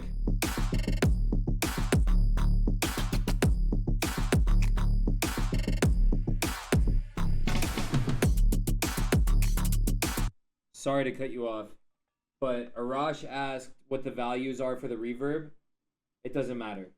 It doesn't matter. I wasn't even looking at values here, but if you want to know... No. I don't want him to know. we have a 4 seconds reverb long, but it doesn't really matter. Yeah. It's all about Yo, look. it's about feeling, you know. I mean, if I give you that value and you put it on your track, it's not gonna sound right because this is And two different pieces of music. That was exactly what I was gonna say.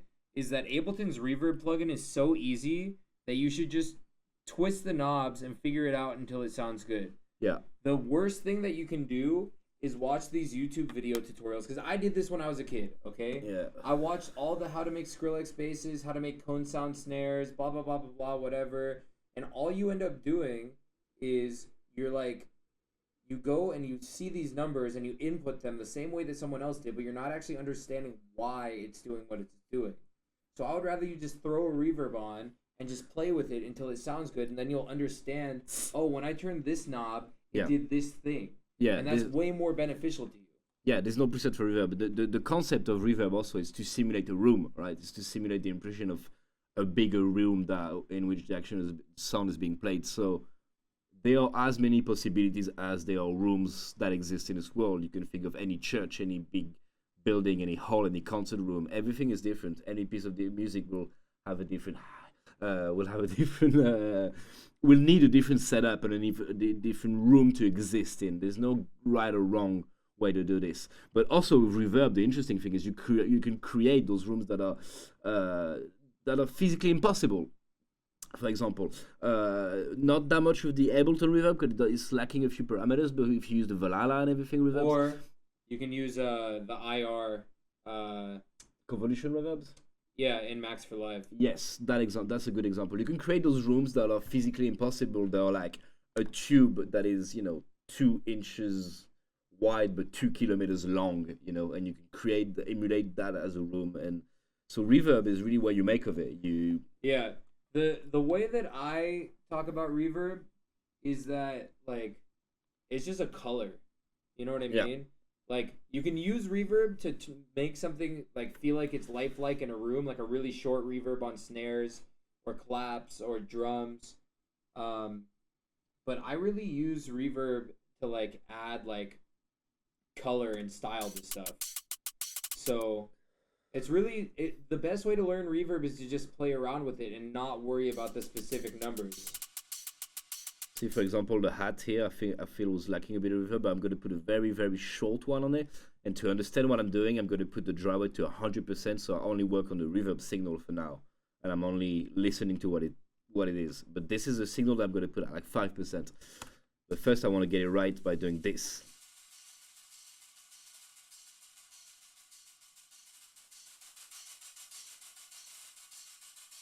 But see, this is where you can actually create unrealistic rooms in Ableton, in the sense that you can have a room that has a size value of 5, aka a tiny room, but it has a decay time of 15 seconds. So it's impossible for a room that is, small like a hotel room to have a reverb length of 15 seconds. It's physically impossible, yet you can make it happen. That's how you get really cool and interesting results. You can have a really small size. You guys are welcome for how hard I'm killing this camera game. Yeah, shout out to Sam for that one. Look, I got the reverb on lock. Look up. Yeah, I see you zoomed it on. See, I got this really short reverb now. That's kind of humanizing the room a little bit. Adding some medium. It's not too bright. I don't want it to be like all the way there. Then I'm just going to put it low. It just adds that little room in which the drummer would be, almost if I wanted. I can add some more live feeling in the hats using Autopan, which is very classic in Ableton, especially in hi-hats. I think most of you guys will know about this one. It just switches left and right, the panorama slightly. And this is cool to just use on the random mode on the rate, pretty slow. I'd rather use it on rate than synced to the BPM, because otherwise you get this really mechanical left, right on every time or every 2 time, every step. And that's where it becomes very mechanical and becomes cold and becomes really... No sausage fattener ever. You don't want to feel it, you just want to it just needs to exist. CP said that your nicest DJ she's ever met. She's talking about Jauz, right? I am not the nicest DJ I've ever made.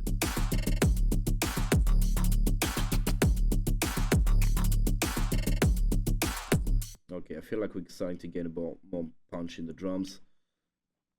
Add some brightness just on the EQ master.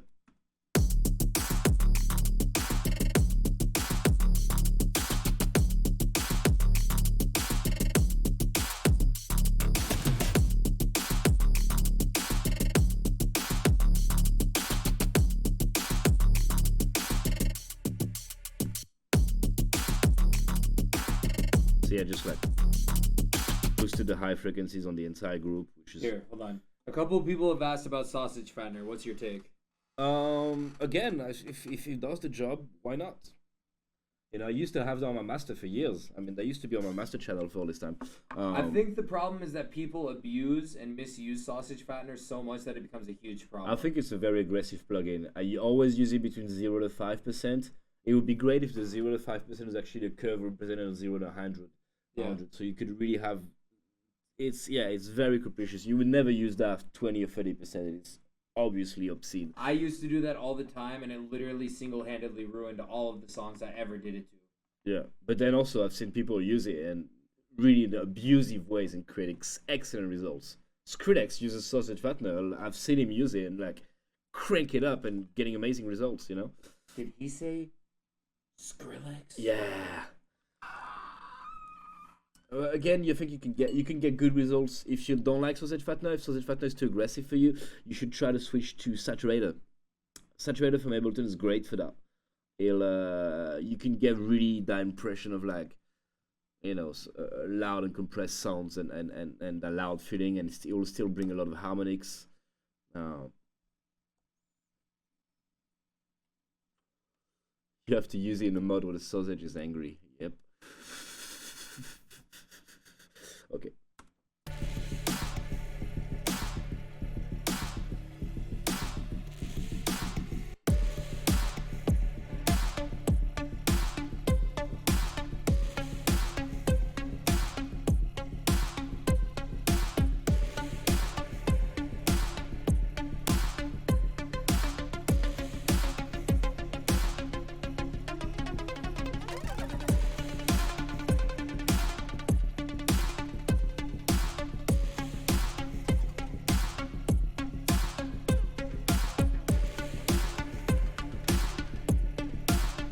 So what I'm doing here, I still use Volume Shaper for everything, but just in this instance, we're using Ableton Compressor for sidechains just because it's quicker and easier.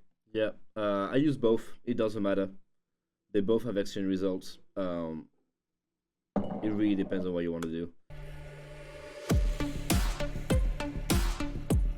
So what I've done on his synths is I've added a little delay here on a ping pong mode and repitch. So every time, and I have an automation on the time. So let me just show you what the delay sounds when it's 100% wet. The pitch goes up and down, and it's.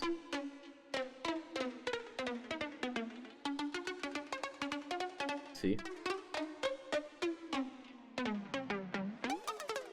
So basically what that is, it's like an old school delay trick that they used to use all the time, where when you were like speeding up or slowing down a tape delay, it was literally speeding up or slowing down a tape, and when you speed up or slow down tape, it changes the pitch. The pitch, obviously, yes. So by doing that, I'm adding some random notes in the background that are dialed in right now, like 10%, you see? So I'm adding some wrong harmonics at the back of our synth, so it kind of like, it has a bit more life. You could barely hear it at the back, but it will slightly sometimes hit and detune the main note, and root it out and back and forth of it, you know what I mean?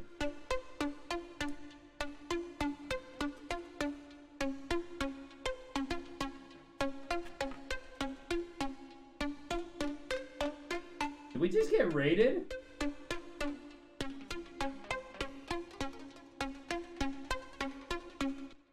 I'm confused. Did we just get raided? What just happened? What's a raid? I'm new to this Twitch thing, boys. You gotta help me on this. Okay, so this is the one that I had an issue with. A raid is when another streamer comes into your channel to watch your channel with all of their viewers. And normally how you can tell is when you just get spam like this. The same thing on repeat. Okay. We got raided by It's Cat Cam. Hi, It's Cat Cam. Saw you in FSF. You killed it. Thank you. You know what you get for the raid? You get one of these. You get one fat neck.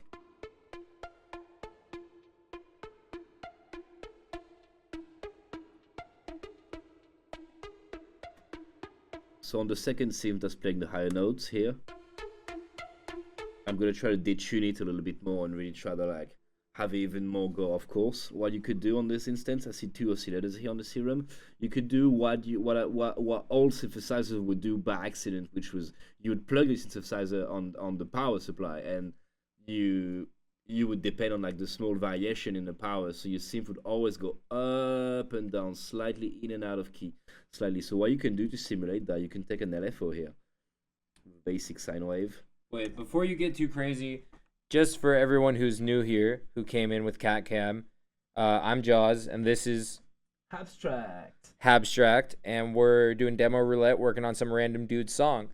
And Habstrakt is a absolute genius, so if you know anything about music production, you're gonna learn a lot. And if you don't, it might sound like he's speaking French, even though he's actually speaking English. Yeah, pardon my French. I'm doing my best here.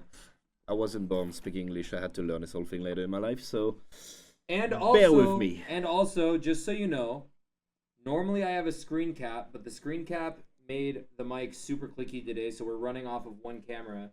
So I'm basically acting as filmer today, and I'm just, because Habstrakt is way smarter than me, so see, we have an LFO now on the second oscillator that's just affecting the value by like 1 or 2, slightly. And now see if it's slightly in and out of tune. yeah, I like that. That's cool.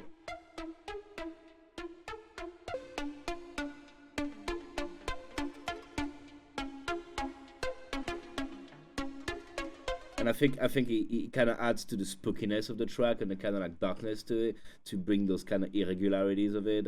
It makes everything more organic and more seems to be more real. And wait, hold on.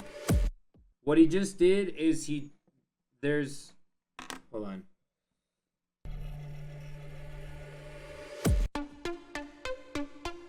Did you detune the bottom one or just this one? This one has a delay that detunes it, and the second one has an oscillator that's being detuned. They're both being detuned just in different ways. So this one, all he did is he detuned. I put an LFO on. Look, I'll show you. Yeah, get in there. There's 2 oscillators, right? And I've put an LFO, this guy here. So it's a sine wave that goes very slowly up and down, and he's detuning this guy here by like a value of 2, literally maybe. De Montpellier, oui. Ouais, Montpellier représente. Yeah, it's detuning this one. So basically, our synth is never exactly tuned. It's always kind of like off key, off tune. This one is always static. This oscillator is always stable and saying the right note. This one is always a few up and down. So we never. It doesn't matter how many times you're gonna hit the key. You're never really gonna have exactly the same note. They're always gonna be. So basically, what he's doing is he's simulating the like res like, where everything sounds kind of out of key, but it's still in key, but it like gives you that like feeling of like tension. Yeah. And like it's a big reason that like songs, like a lot of Rez's songs, she's a great example. She uses melodies, she uses scales, and she uses tricks like that to really create like dark, tense moments in her songs. Yeah. Exactly. And I think we could have a little, we could have some sidechain on those as well. That feeling of shit's pantsness.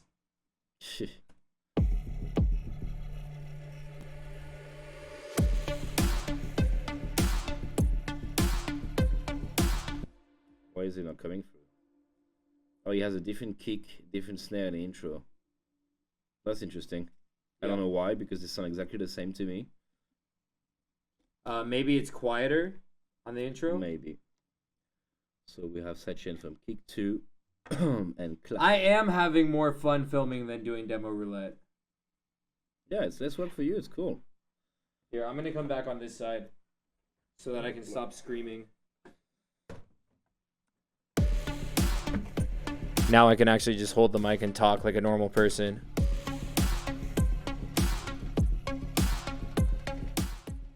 All right, let's. There's been a lot of stuff. I love the mic cover. Thank you. Someone said something about Joyride. I would love to do a song with Joyride, but he needs to finish his album first. Yes, it does. That is gonna be amazing. Toro, Make a Move, Habstrakt remix is the best. I agree. OG, thank you. OG is fuck. That is a Go XLR Mini that you see. Also, someone asked about what camera I'm using. It is a Sony A5100. It was like $300, and it is the best camera I've ever used. Way better than like my thousands of dollars camera. Twit's added me on Fortnite. If you guys want to play Fortnite with me later, because after Demo Roulette, I'm going to play some video games. Yeah. Yo, Habby, we got Habstrakt to start playing Fortnite, and he's all about it. Am I inside the mic? I'm just really close to it now instead of screaming. This is how I normally sound when I do Demo Roulette at home, because I have everything set up properly. But if you want to add me on Fortnite, it's just Jauz, Jauz. And maybe we'll play some Fortnite tonight. We'll stream and we'll play with some subs, you know? And I'm Habby 9000. HABBY 9000. And that's me on Fortnite. Come play with your boys. Yes, please. Okay, so. I'm super slow on this computer. Sorry. Rimalan, we're not playing Fortnite yet. We're still working on music. You don't have to leave. But it's okay if you do. What's up, Vanta? How you doing?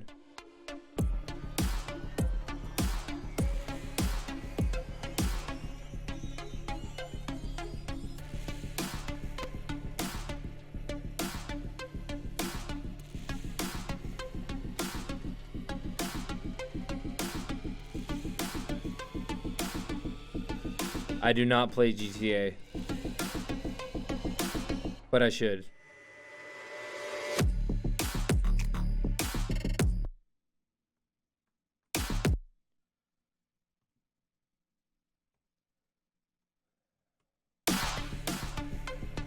I would love to stay in Chicago for a couple days after. Also, the same day as my Aragon show is one of my cousin's weddings in Chicago, and I don't even get to go because I'm not going to get there in time. But the day after Chicago, I fly straight to Mexico for EDC Mexico. So unfortunately, I can't hang out. Oh yeah, you're doing EDC Mexico the day after Chicago. EDC Mexico. Baby. How do you know when to use OTT? If you have to ask, then you shouldn't use it. Yes. Right? Yes, exactly. I'm just trying to build up more tension create more tension in the build up. I don't know if that's gonna work. I literally fly from Chicago to EDC Mexico. I have one day where I fly to Cabo, then I play Cabo the next day, and then after Cabo, I fly straight back to Rochester and get back on tour.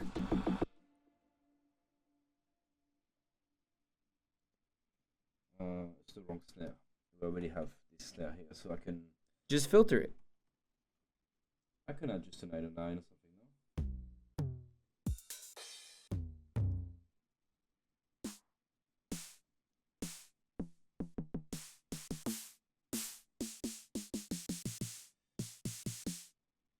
Is the bus flying to Mexico with me?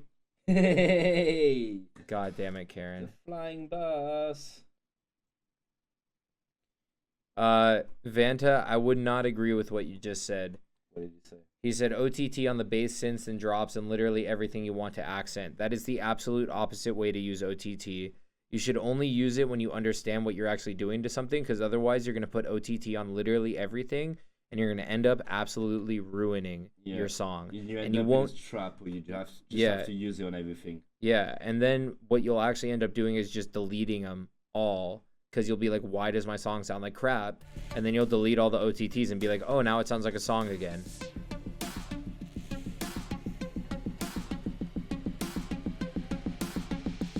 Okay, we have something interesting here going on. Habby, how many audio channels are currently in the song? How many audio channels? We are right now at 65. 65, which is pretty average. Yeah, I just added 2 more. No, Virtual Riot is not doing it wrong. Virtual Riot is one of the most genius producers ever, so he knows exactly what he's doing. He knows what he's doing. My point is, until you really understand why and how to use OTT, don't just throw it on everything. That's all I'm saying.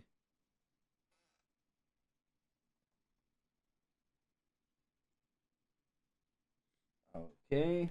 The only way to fix having too many OTTs on a song is to add more OTTs. That's the and that's problem. and that's a big problem. You create this thing where you have to like constantly up yourself because everything you put has so much compression. I think that you're gonna dial in a new song in your sequencer and it's gonna sound so weak compared to everything that's Yeah, just even if the sound is like as loud as possible, it's like, yeah, it's impossible.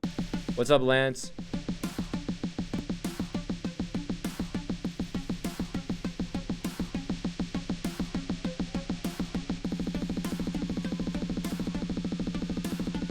Just use OTT for head.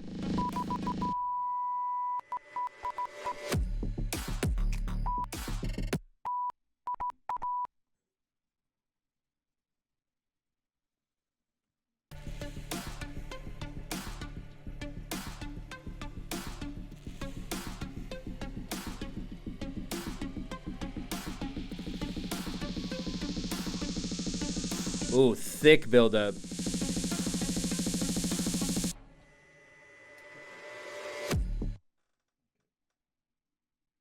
Then you had some drum fills that are cool, like Bro, sick performance in Austin last weekend. Thank you.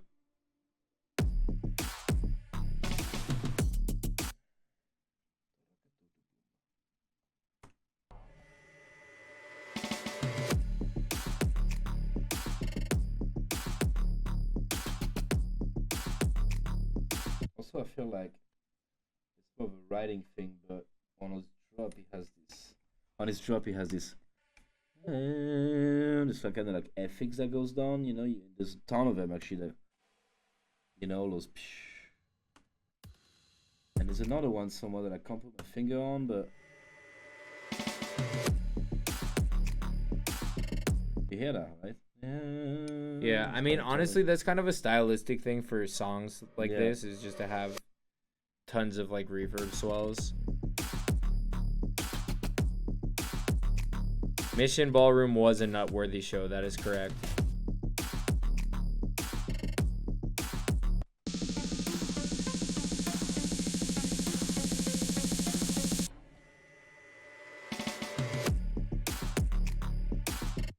Okay, this is a good question. How do so many producers put sounds in their songs that are practically not audible, but if you remove them, it makes the song empty?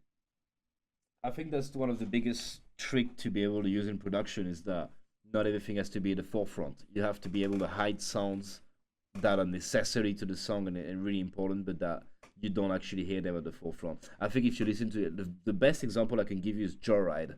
It has so much ethics going on at the background. Little voices, little car alarms, little bleeps, little things. If you really pay attention to a Joyride song and you try to understand what's happening at the background, it's insane. But if you mute that background, you lose all the Energy. and all the how do you call that, the soul of the track almost, because it's not just the bass line and the drums, it's all the little bits and bobs at the back, all the little instrumental orchestrals and everything. So yes, you do need to spend a lot of time finding those little bits and bobs at the back. And my songs, I use so many of those in my songs. Yeah, so what I would say is like, you want to make the idea of your song so that it sounds good enough without all that stuff. And then like that last 5% of the song is adding in all of those tiny little effects that really bring it to life.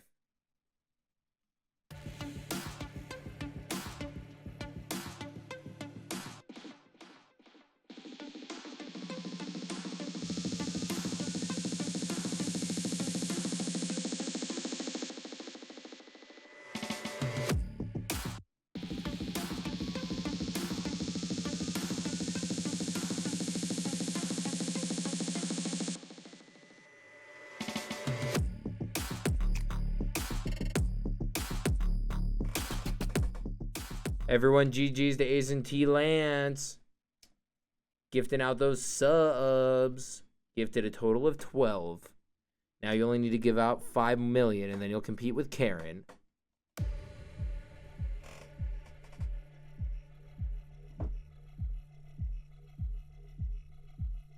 Alright.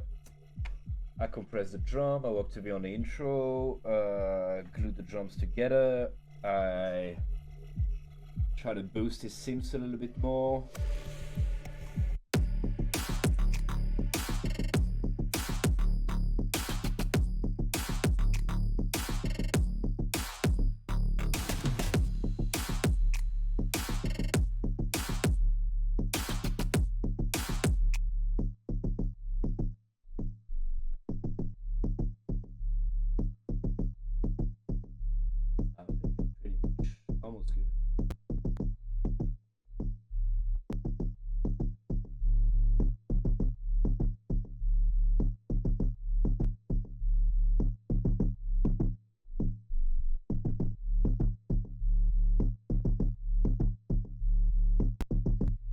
Wait, are you EQing after a sidechain? Yeah,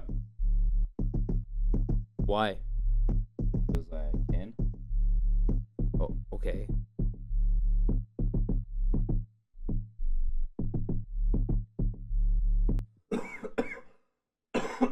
Sorry. But why not put it before the sidechain? Depends. I'll try. Let me try this lady before.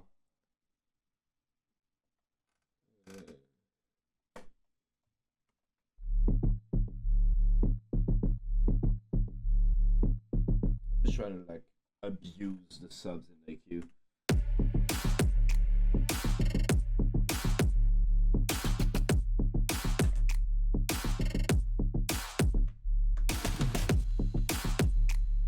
So basically what I'm doing is that I'm pushing in the EQ the subs up until the moment they really clip and I can hear in my headphones, you know, like, and I go down in the volume right at the limit of this clipping, which means I'm using all the space that my low end is allowing me to use before it's actually too loud.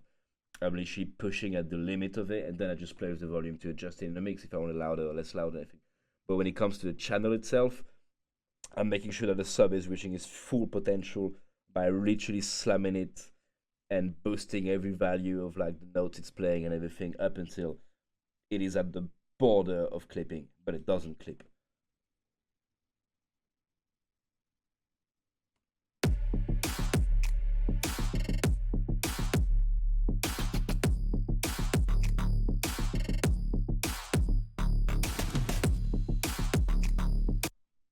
I want to try to duplicate his synth here and try to mess around with it.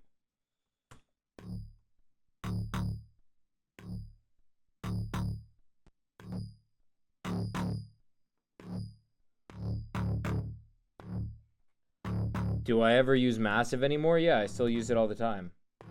I've never used it. You never use Massive? Never did. Wait, everyone will appreciate hearing this, Habby. What do you use? I use anything I want. I use Serum, I use Faceplant, Operator. Most of my songs come from analog synth for the last few years now. Yeah, but before Habby had the money to buy a bunch of analog synths, he was using Operator like a madman all the time. Yeah, and Serum as well after that. So actually, I was talking about this with Habby the other day, but the song I did with Netsky Higher, that bass sound is actually originally a preset on Operator that Habby had given me the first time we ever worked together. Yep. That's my preset. I tweaked it, okay? It sounds different. But yes, it was definitely a Habstrakt preset. No shame. What's a good alternative to Serum besides Massive and Faceplant? Like we were just saying, Ableton Operator, Ableton Wavetable, Sylenth. I don't know. There's a million different synths out there. It doesn't matter what you use. It's how you use it.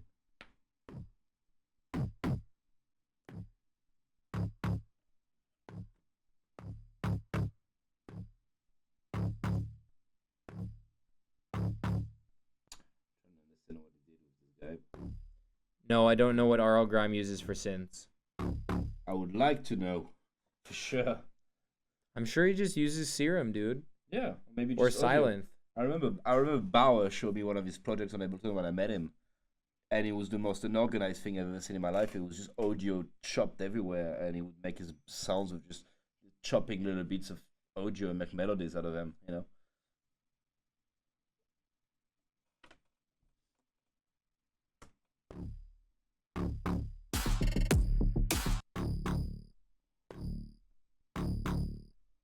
I'm trying to get this guy to take more space and be a bit bigger, you know.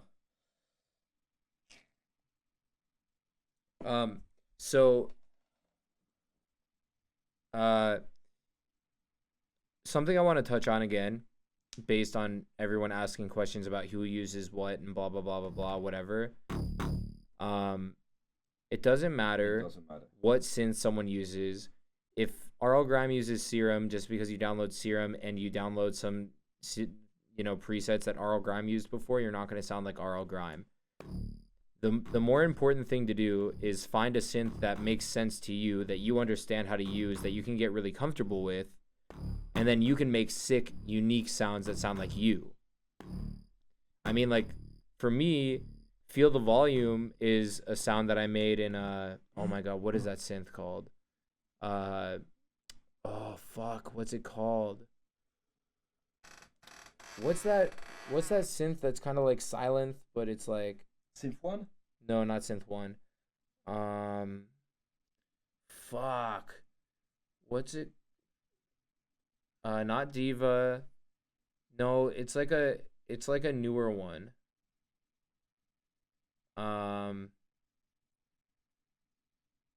Diva is formidable Not Dune, not Anna, not Gladiator. though. No, that was way Fizo. before those. Spire. That's what it is. High Forest Winds. It was Spire. Spire already existed back then? Yeah. Okay. It had like just came out. Okay. And so like I like learned how to make like FM sounds on Spire, and I was just playing around with it and playing around with it and playing around with it.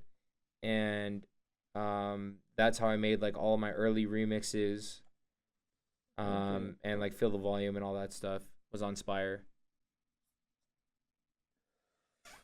Want to get back on this? I mean, I don't know how much more we can do, man. No, I think we gave him a lot of insight on the subs, on the compression for the drums, on structures. Yeah, I mean, on to FXs. be fair, I normally am much more broad spectrum with what I do with the songs. Less you know, like in the details and more yeah, like, just because okay. like I know a lot of people want to watch the stream that don't necessarily understand what's going on. Yeah. But I'm sure that all these kids in here are so stoked that they got to see something super technical like this. Yeah. Um. I'm down to do another track like later this week. Yeah. And be less technical and be more broad spectrum for sure. Yeah. So I think what we're gonna do right now is we're gonna do this. In a sec. We're going to. Oh wait, we're already on intermission. I forgot. Here, watch out. Whoop. Oh boy. Yeah, big boy. Let's He's do. just got his kids. Wait, hold on. Fuck. Oh, the camera's so messed up. Whatever, it's fine. Well, it's like this, but it's fine. It looks fine. I think let's do like some more Q&A for a little bit. And then after that, I'm going to switch over to playing video games. And if anyone wants to hang out, hang out. Maybe we'll do some sub games.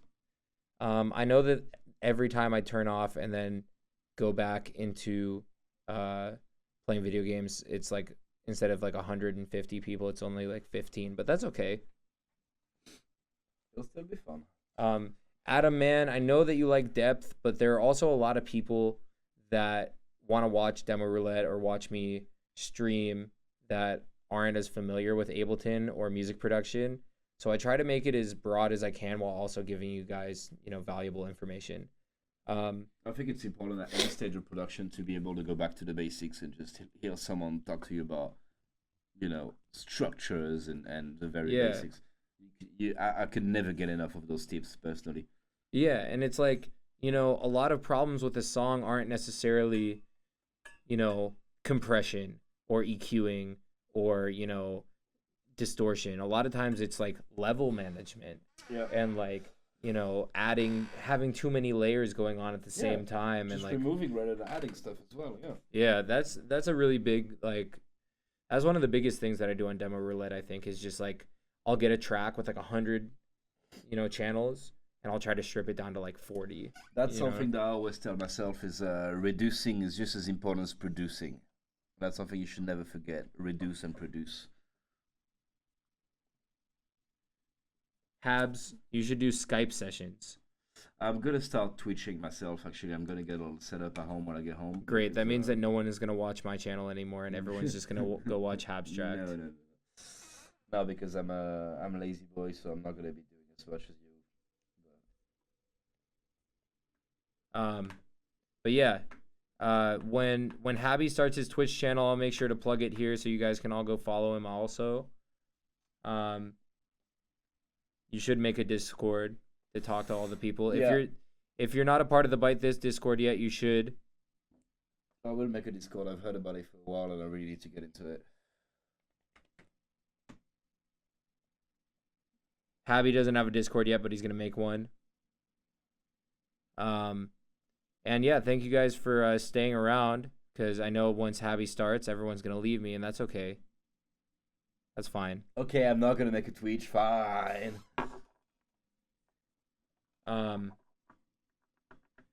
But is it okay to Yarhar the software? What is Yarhar? What the fucking fuck does that mean? I'm 30 and I want to learn how to DJ and make music so bad. It is never too late. That is for sure. That is for sure. But don't worry about DJing. Worry about making music. Yeah, for sure. Don't worry about DJing. That shit sucks anyway. Yeah, DJing's lame. Anyone else have any more questions before we start going to play video games? Anybody? Anybody?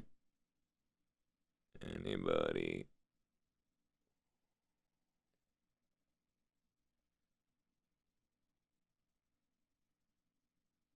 Concourse, you're 30? I thought he was like 24. I thought it was like 12. Yeah, fucking Thai people, dude. You can never tell. Give me some of that DNA, bro.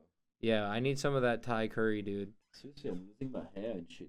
Concourse's Thai curry he was gonna make me for dinner must be the fountain of youth.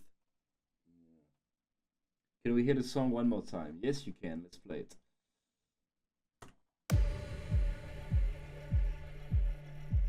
I don't think I ever put out a song that I made in one of my icon classes necessarily. Will I stay after my set in Montreal for photos? Yeah, probably.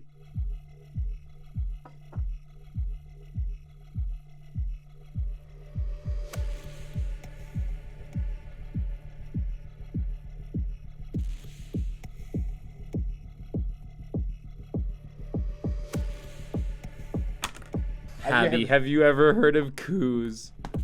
He's my homie, bro. It's family. I was saying that earlier. Every French people know each other at the moment. I know all the French guys too.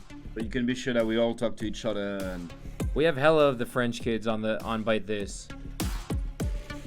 Just not Habstrakt yet. One day. I like the delay here.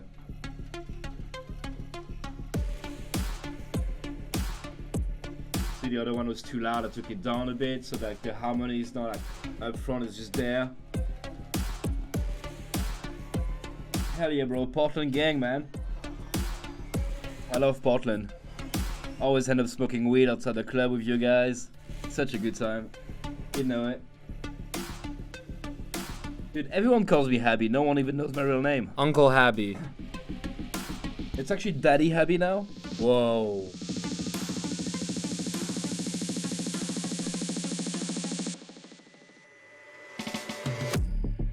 Jump field before the drop.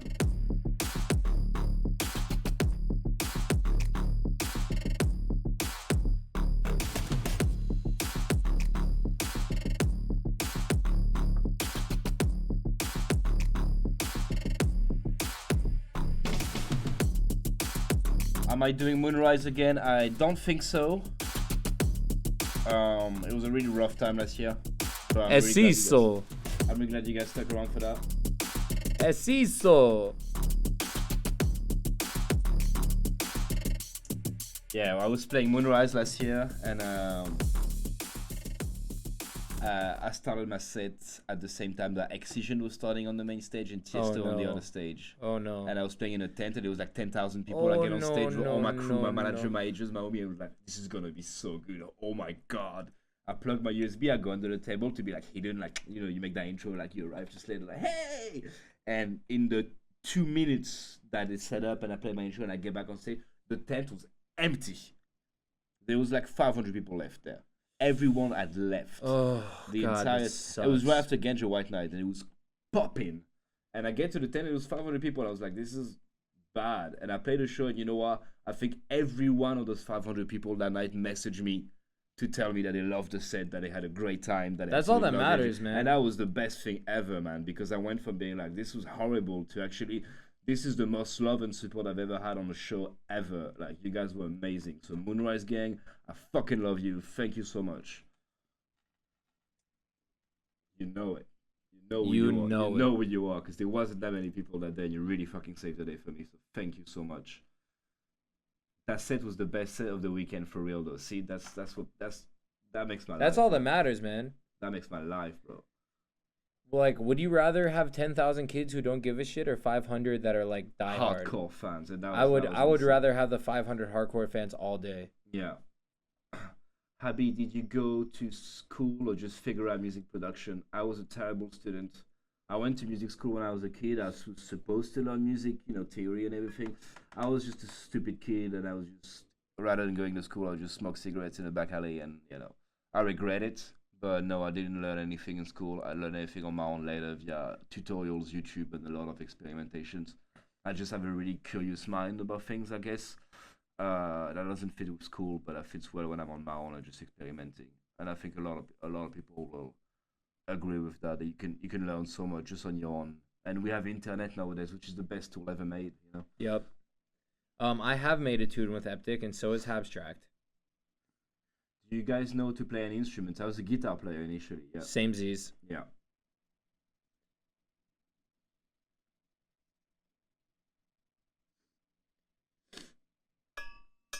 I just racked up student debt for nothing. Well, no, you've learned things that you'll probably use in your life. So it's important to learn. Do you need to know how to play instrument to make good music? No, you don't need it. Absolutely not. No way. But it will help. But you don't need it. I can't read music. I can't read music for shit. I can't make chords. I can't. It's all. I have no idea what I'm doing. Literally. Yeah, I just click buttons on my keyboard. Yeah. How was my experience with Wave XR? It was super sick. It's not Wave VR, it's Wave XR. Get it straight. If you guys weren't around, we did a Twitch live stream where it was a virtual concert. I was in a full motion capture suit, and they made a whole virtual world where the stage production that I have on the Dangerous Waters tour was underwater, and there were like sharks swimming around and shit. It was crazy. That was super fun. Insane.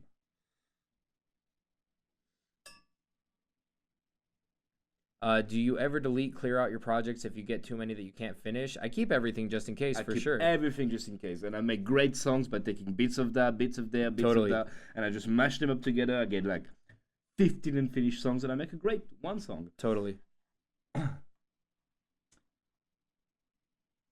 about to have an interview at Icon next month. Do you have any advice for that?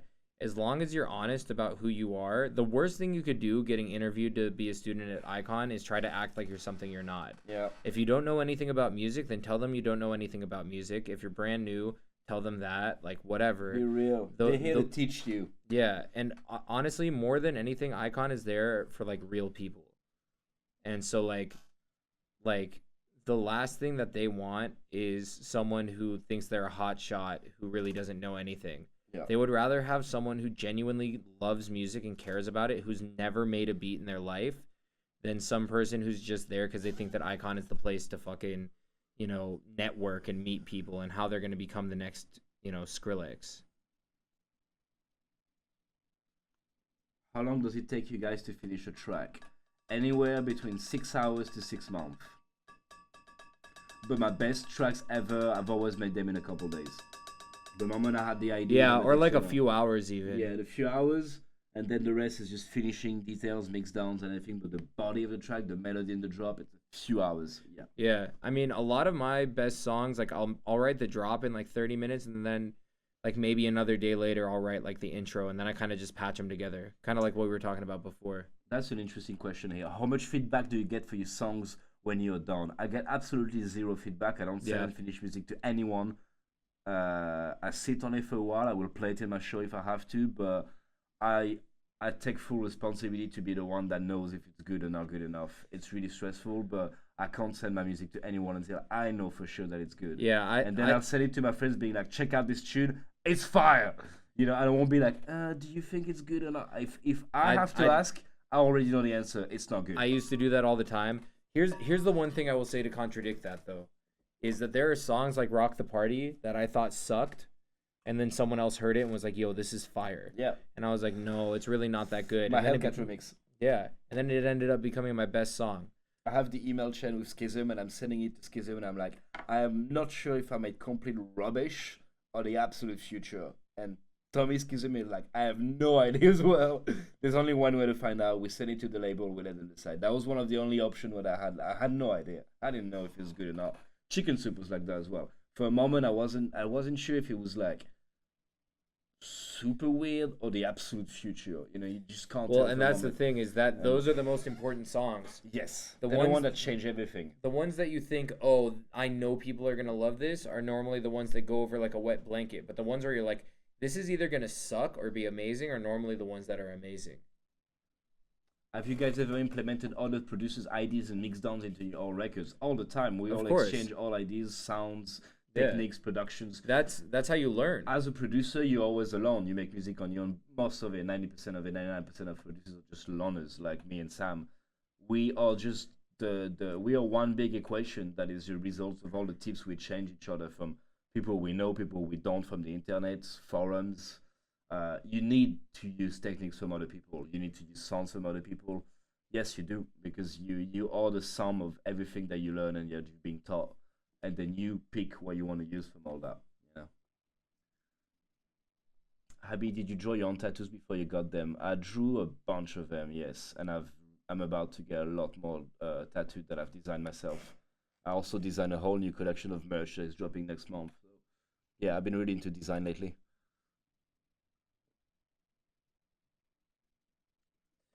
All right, here's the deal. How do you get into demo roulette?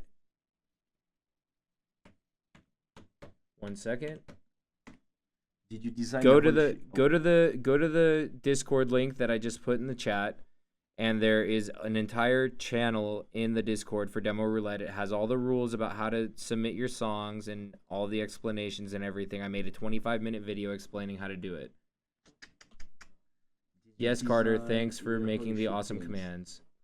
Did I design my holy shit pins? No, my holy shit pins was designed by Bad Jokes, producer and DJ from Marseille, who's also an amazing graphic designer.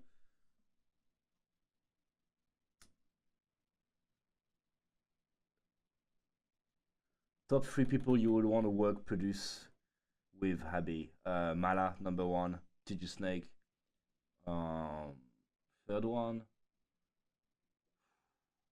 That'd be a rapper, like someone like Denzel Curry or someone aggressive like that. Yeah.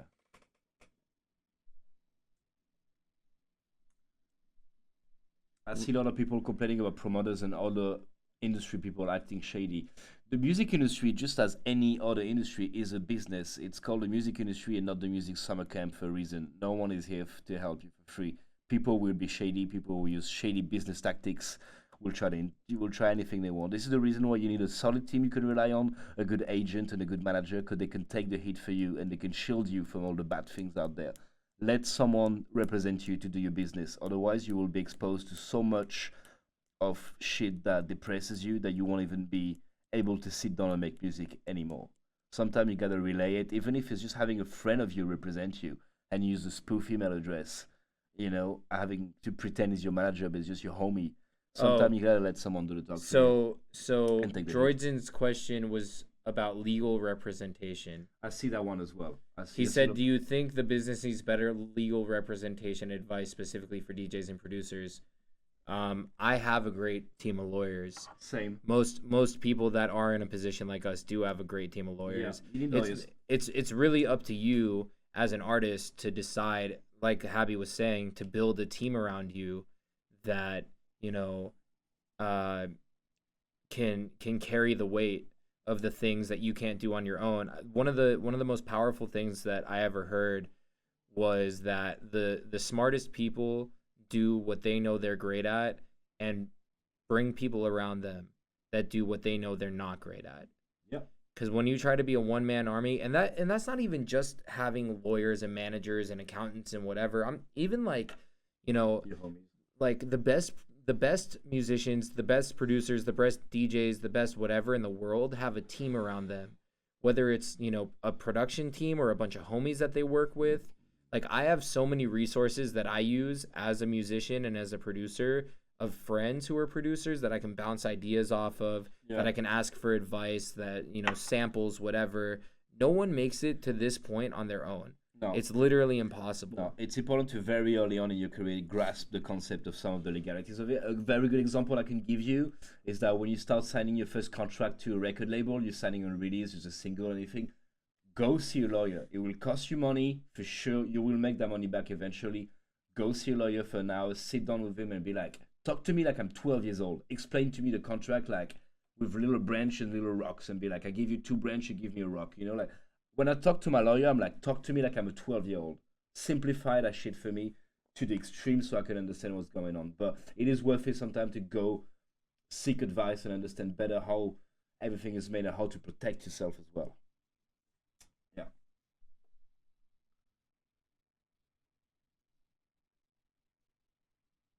Okay, what else? There's a lot of questions here. Would you guys ever back to back? We've been going back to back on this tour a few times. It's been a lot of fun. I'm really happy if you get to do it again, Sam, for sure. Yeah, absolutely. It'll happen. Should you go after labels or will they find you? It really depends on what part of your career you're at. Both. I think you don't want to put too much expectation on like, okay, my greatest example, and this is going to sound super weird, so take this with a grain of salt, but remember that period where every artist wanted to have a release on Ausla? Everyone was like, I want to have an EP on Ausla, or someone would send you great music, and you'd be like, this is amazing, and you're like, yes, this is good. I want to put this on Ausla. And I was like that as well. I had this great expectation for this label, another one, so many labels. Same. And I would make music and send it to the labels, and the labels would not respond because it's just not what they like. It's fine, it happens. It's a label. They have to say no to music. But then you keep building this resentment towards yourself, being like, I am not good enough. They're not accepting my music because I'm not good enough. You're great. Everything you make is amazing. Don't ever doubt yourself.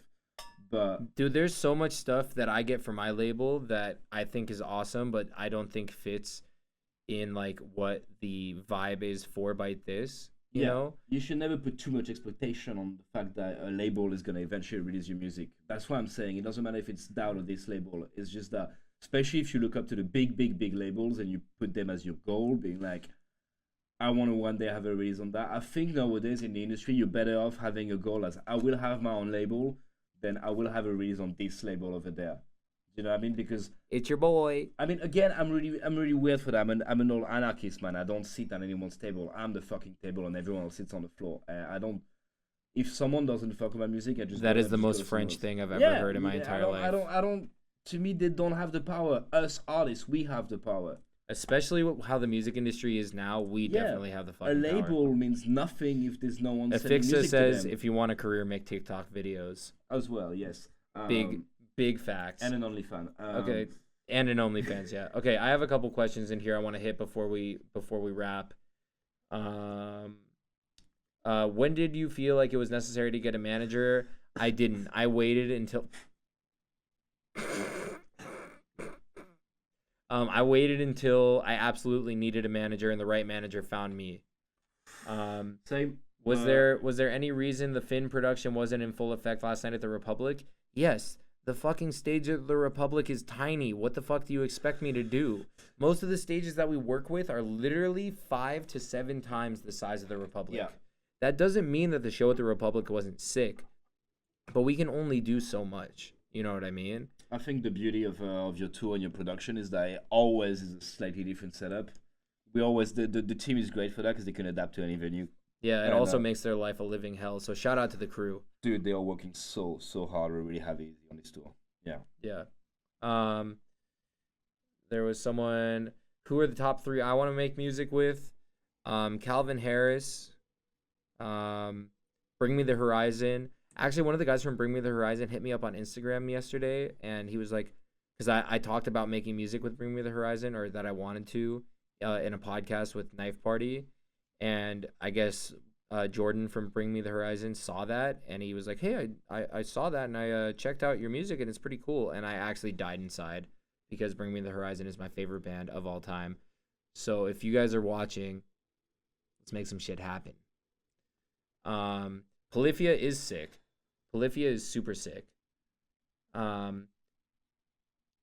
stressful is it to do music as a career? Super stressful, but it's also the best job in the fucking world. Look at me, I'm losing my hair, bro. but would you rather do anything else? I mean, I had a job before. I was happy working in restaurants and everything.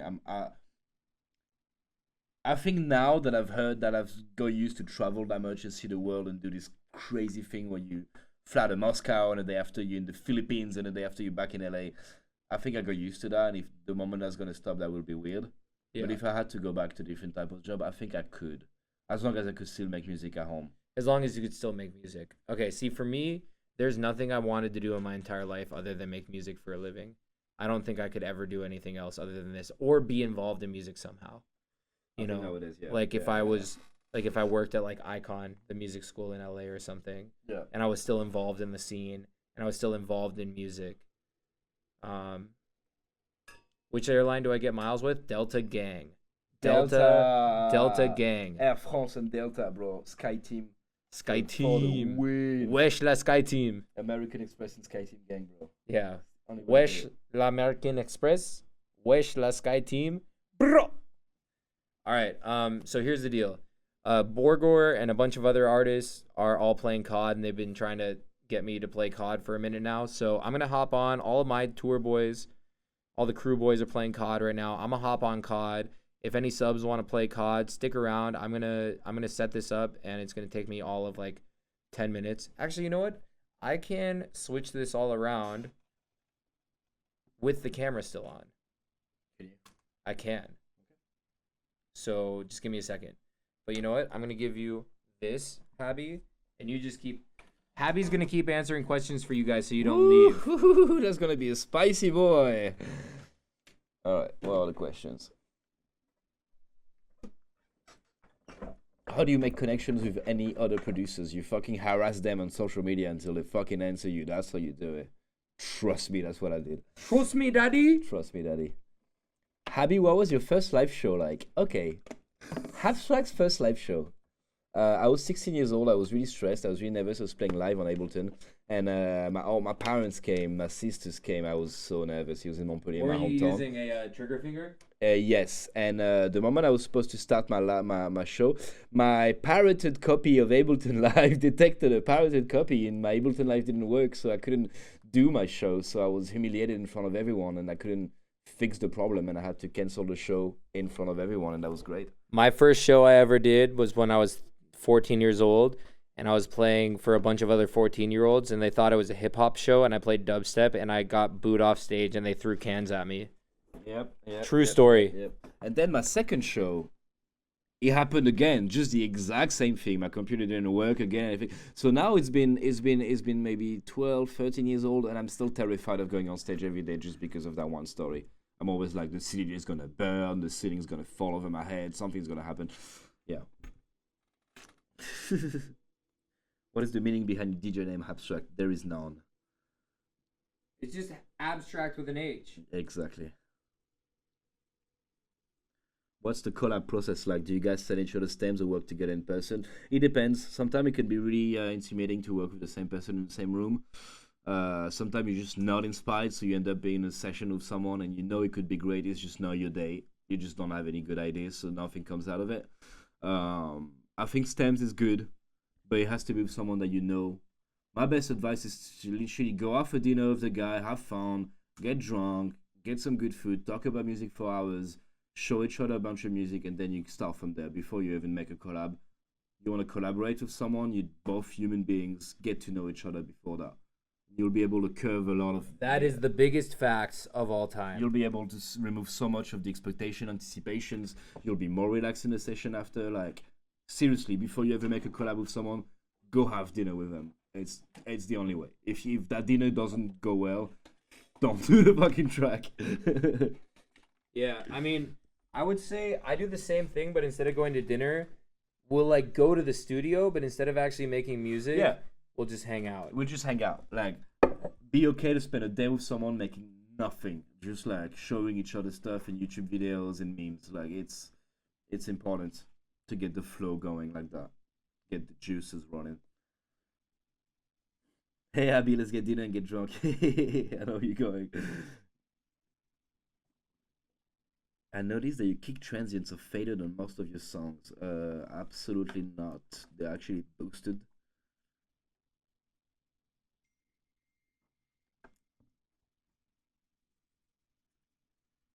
Do you ever get into an argument during the collab process? I wouldn't say argument, but of course it happens that you make a song with someone and we just don't agree on the final product or some stuff. It happens, yeah. Again, you get so used to making music on your own, sometimes you really have to how do you say that? Be stronger about it and be strong and hold your position and be like, no, this is how I want it to be. And sometimes it doesn't work, you know?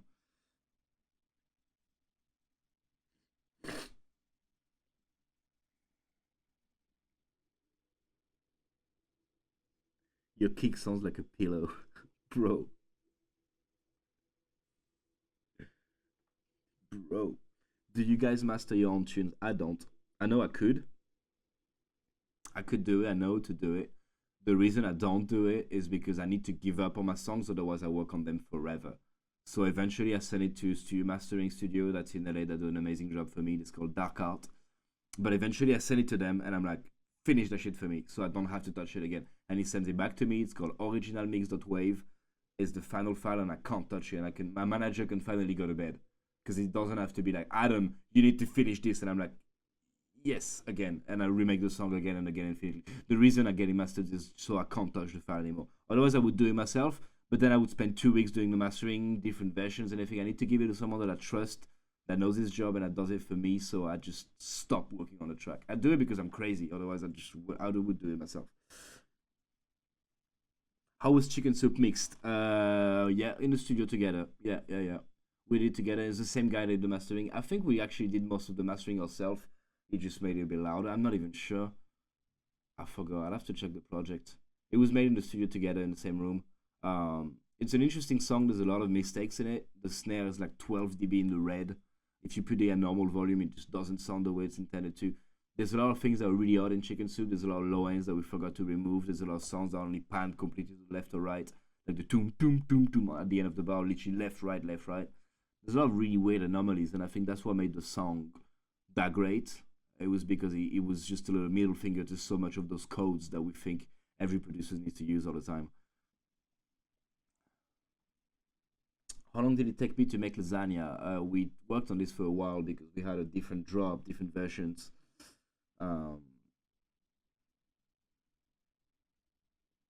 Most labels don't let you master your own shit. That is absolutely wrong. I've never heard something like that. Labels don't care as long as it sounds good. And again, if you want to tell a label, fuck you, that's the way it's supposed to sound, you will tell a label, fuck you, and that's the way it's supposed to sound. Don't let anyone tell you what to do. Trust yourself. But I mean, when you master shit and they tell you shit, probably sometimes you'll have to listen as well. But yeah, labels don't have to tell you about that. I mean, that is not the decision. What's been your favorite song to play out lately? Martin Horger, Another Dimension. Insane song. I repeat, Martin Horger, Horger, Another Dimension. Insane song.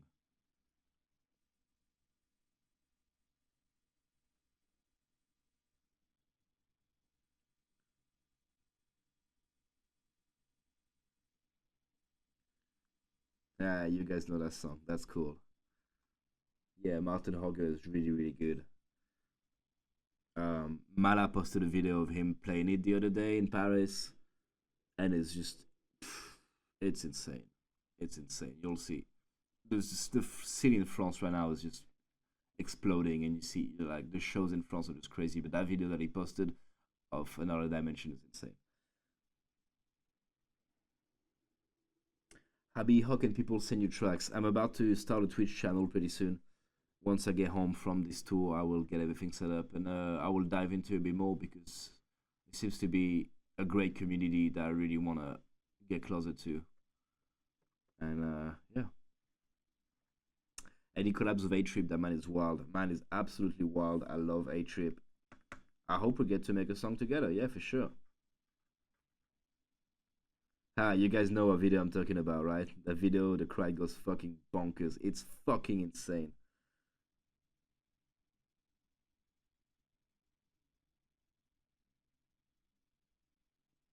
Thank you, Carter.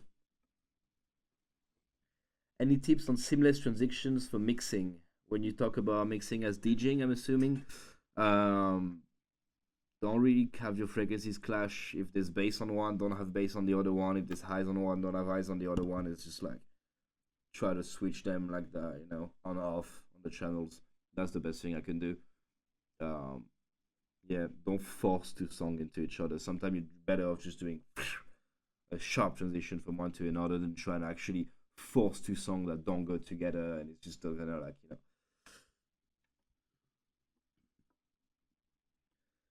being key, yes and no. You know what? Absolutely not. Because so many DJs use that key sheet and they just play like 7 songs in F in a row, and it's so flat that's just like, and it became super bland because the brain stays on the same vibration, the same note, and you get way better results if you fuck up the keys. If you go from B to F to C to G to. But if it's consistent in the vibe and the dynamics, the drums, the way the pace is, the way the energy of the tracks is going, you could have 2 tracks that are very similar, like the same kind of drum patterns, the same kind of energy, but 2 different keys, and they will work together better than 2 tracks that are in the exact same key just because it's the same key. I think using mixing key is it's a bit of a facility option that we start to use with the new forms of mixing that appears, CDJs, mixing key, record box, and everything. I don't think it's necessary. I think what matters the most is grooves and drum patterns and energy.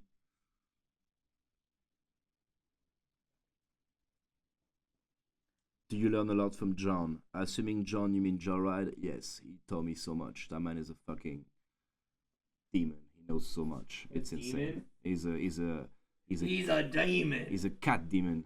I like to say John is a cat because he's had 9 lives before this one. He has so much experience, knowledge. It's unbelievable. Your Moonrise set was lit, Habby. What happened the year before? That with the rain. I got on site ready to play. 5 minutes before my set was supposed to start, they had to evacuate because of the thunder alert. Completely out of control. It was really sad, man. I had to wait. I waited and waited for hours, hoping that maybe I could get rescheduled. They couldn't reschedule me. I feel like that happens a lot over there, huh? Moonrise, I've played 3 times Moonrise, and it happened twice. Yeah.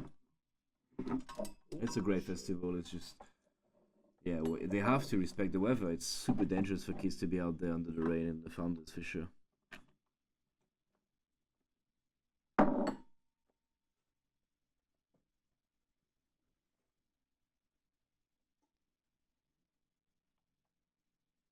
All right. Move over, Hamilton. Nope, to the left. Left? To the left, to the left. I don't know my left from my right, bro. Left. This is the left? Yeah. This is the left? Yeah. Can you grab the iPad and put it over there? Is this the left? À droite. Oh, no, à gauche? Yeah, bro. À gauche? What do you think left and right are tattooed inside of my arms? Reversed. Oh my god. Because I can't tell them. I got right tattooed on my left arm and left tattooed on my right arm. À droite? À gauche? Yeah. C'est vrai? Yeah. Droite, gauche. Yeah. Gauche is left. Yes. Yeah.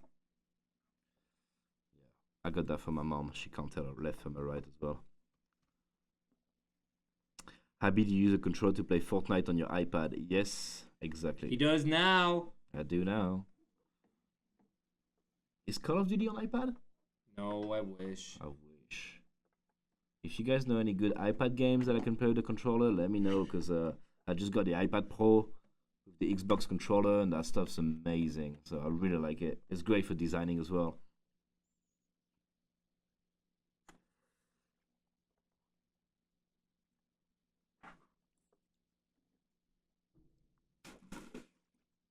COD Mobile is on iPad?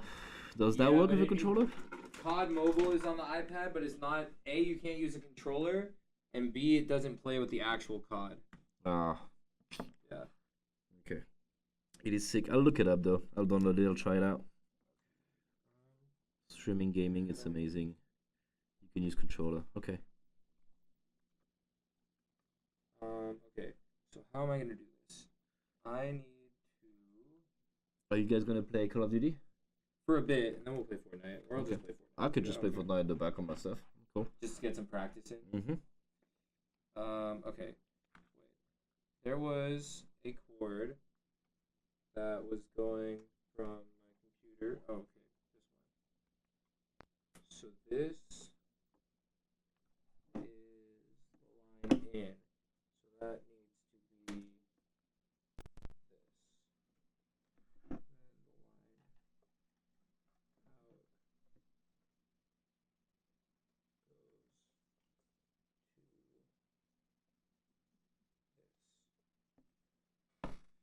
We're almost ready, boys and girls. Just keep bugging Habstrakt.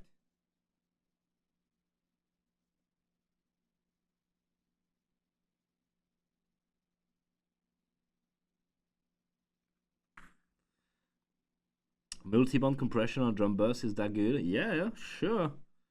Do you guys separate kick drums and drums on a different bus? It depends. I would most of the time group all my drums together. Sometimes I will do something that's a bit odd, but Johnny told me about. It's you will have just your kick and your sub group together because they are the low end of the track and they are the low body of the track. So they would be grouped together, and they would be mono. And I like to do that. It works pretty cool. But again, it depends. It really depends. How important was moving to LA?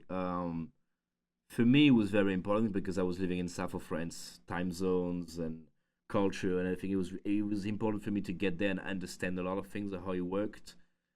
Now I think with the beauty of internet, you can be anywhere in the US as long as you're like close to an airport to fly for shows and fly for business meetings. But you can save up a lot of money by not living in LA.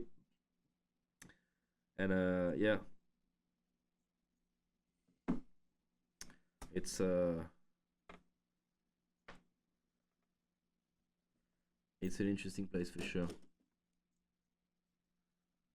I'll put you on this so I don't have the notification.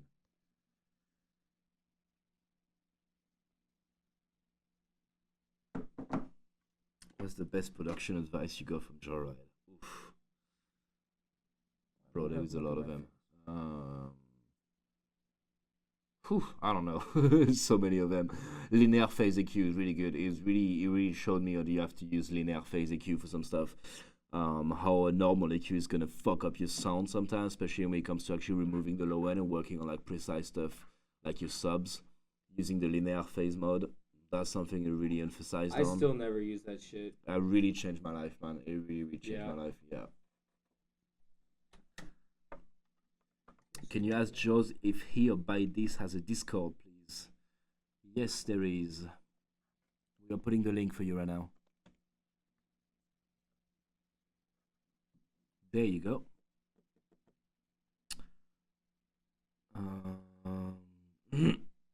Sorry. People who put drums at the top of their project scare me. Where else are you supposed to put your drums?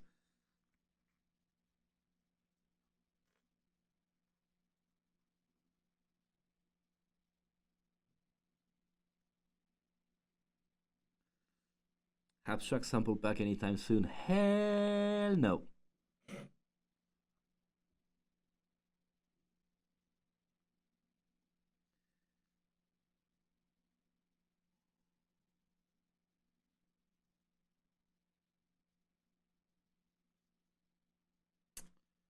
Damn it, it's 11 p.m. right now for us. You. I know. The bottom like a normal person. Carter, you are fired forever.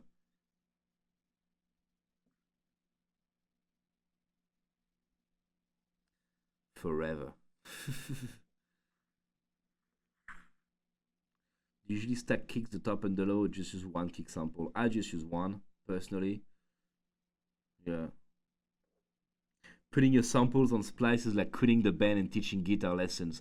Amen to that, my man. Thank God. Yes. If your sounds are good, keep your fucking sounds to yourself and make great music with it and make a career out of it. You know, it's just my opinions. You know, plus anyone can learn to make sounds nowadays with the beauty of internet and tutorials. Do I play ball? No.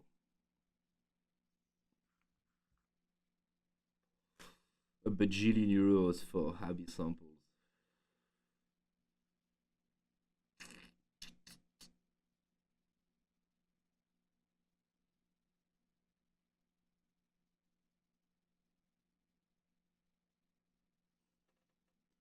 you make your own kick drums or use other people's sample. It depends. I will blatantly steal kick drums from Sam, Joyride, anyone. I don't give a shit. And Excuse me. Yeah.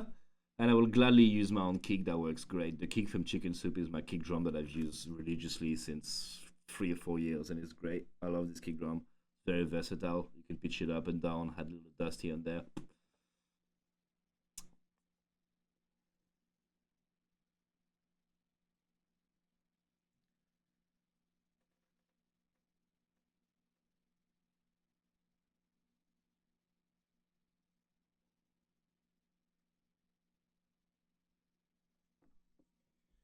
Okay, I'm gonna try to swap all this shit over. Wish me luck. Yep. Okay, that's it for me, guys. I am gonna go over there and play some Fortnite.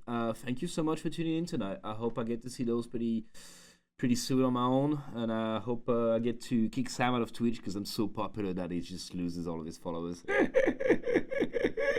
Yeah, thank you so much. My Twitter and Instagram is Habstrakt, SoundCloud as well, Spotify. I just put out a new song today called SISO with my homie Hasdek from France. Check it out. Tag me on Instagram and Twitter. Let me know how you like it. And I'll see you soon, guys. Thank you so much. Yeah, get the hell out of here. I'll be tuning out. Okay, I don't exactly know how this is gonna work, but I'm gonna try my best. So, hey, what's up, gamers? How's everyone doing?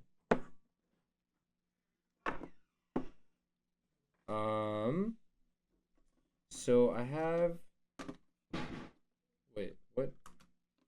Okay, I have this computer. I have a way to make this happen.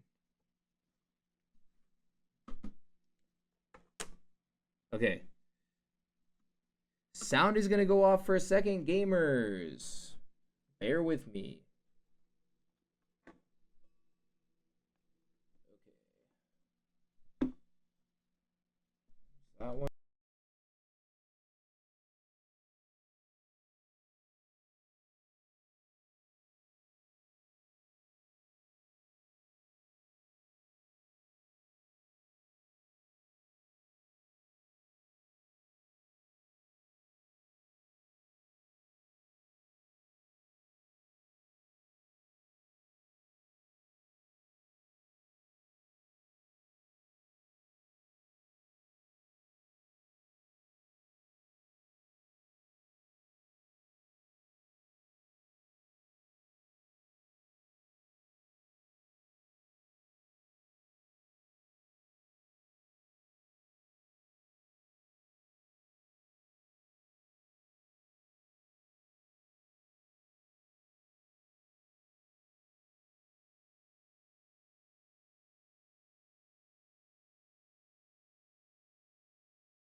Check. Are we back?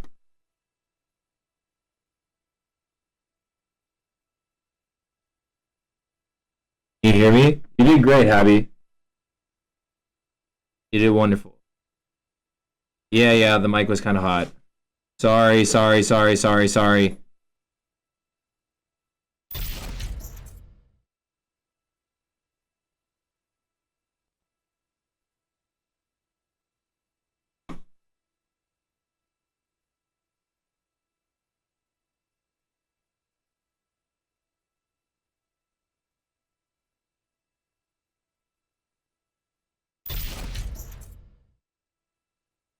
Okay, none of this is working.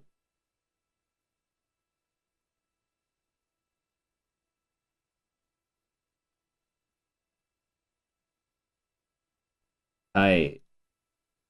Okay, you got a screen.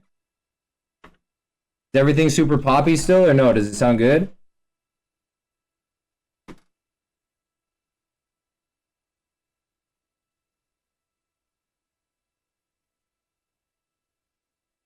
Okay.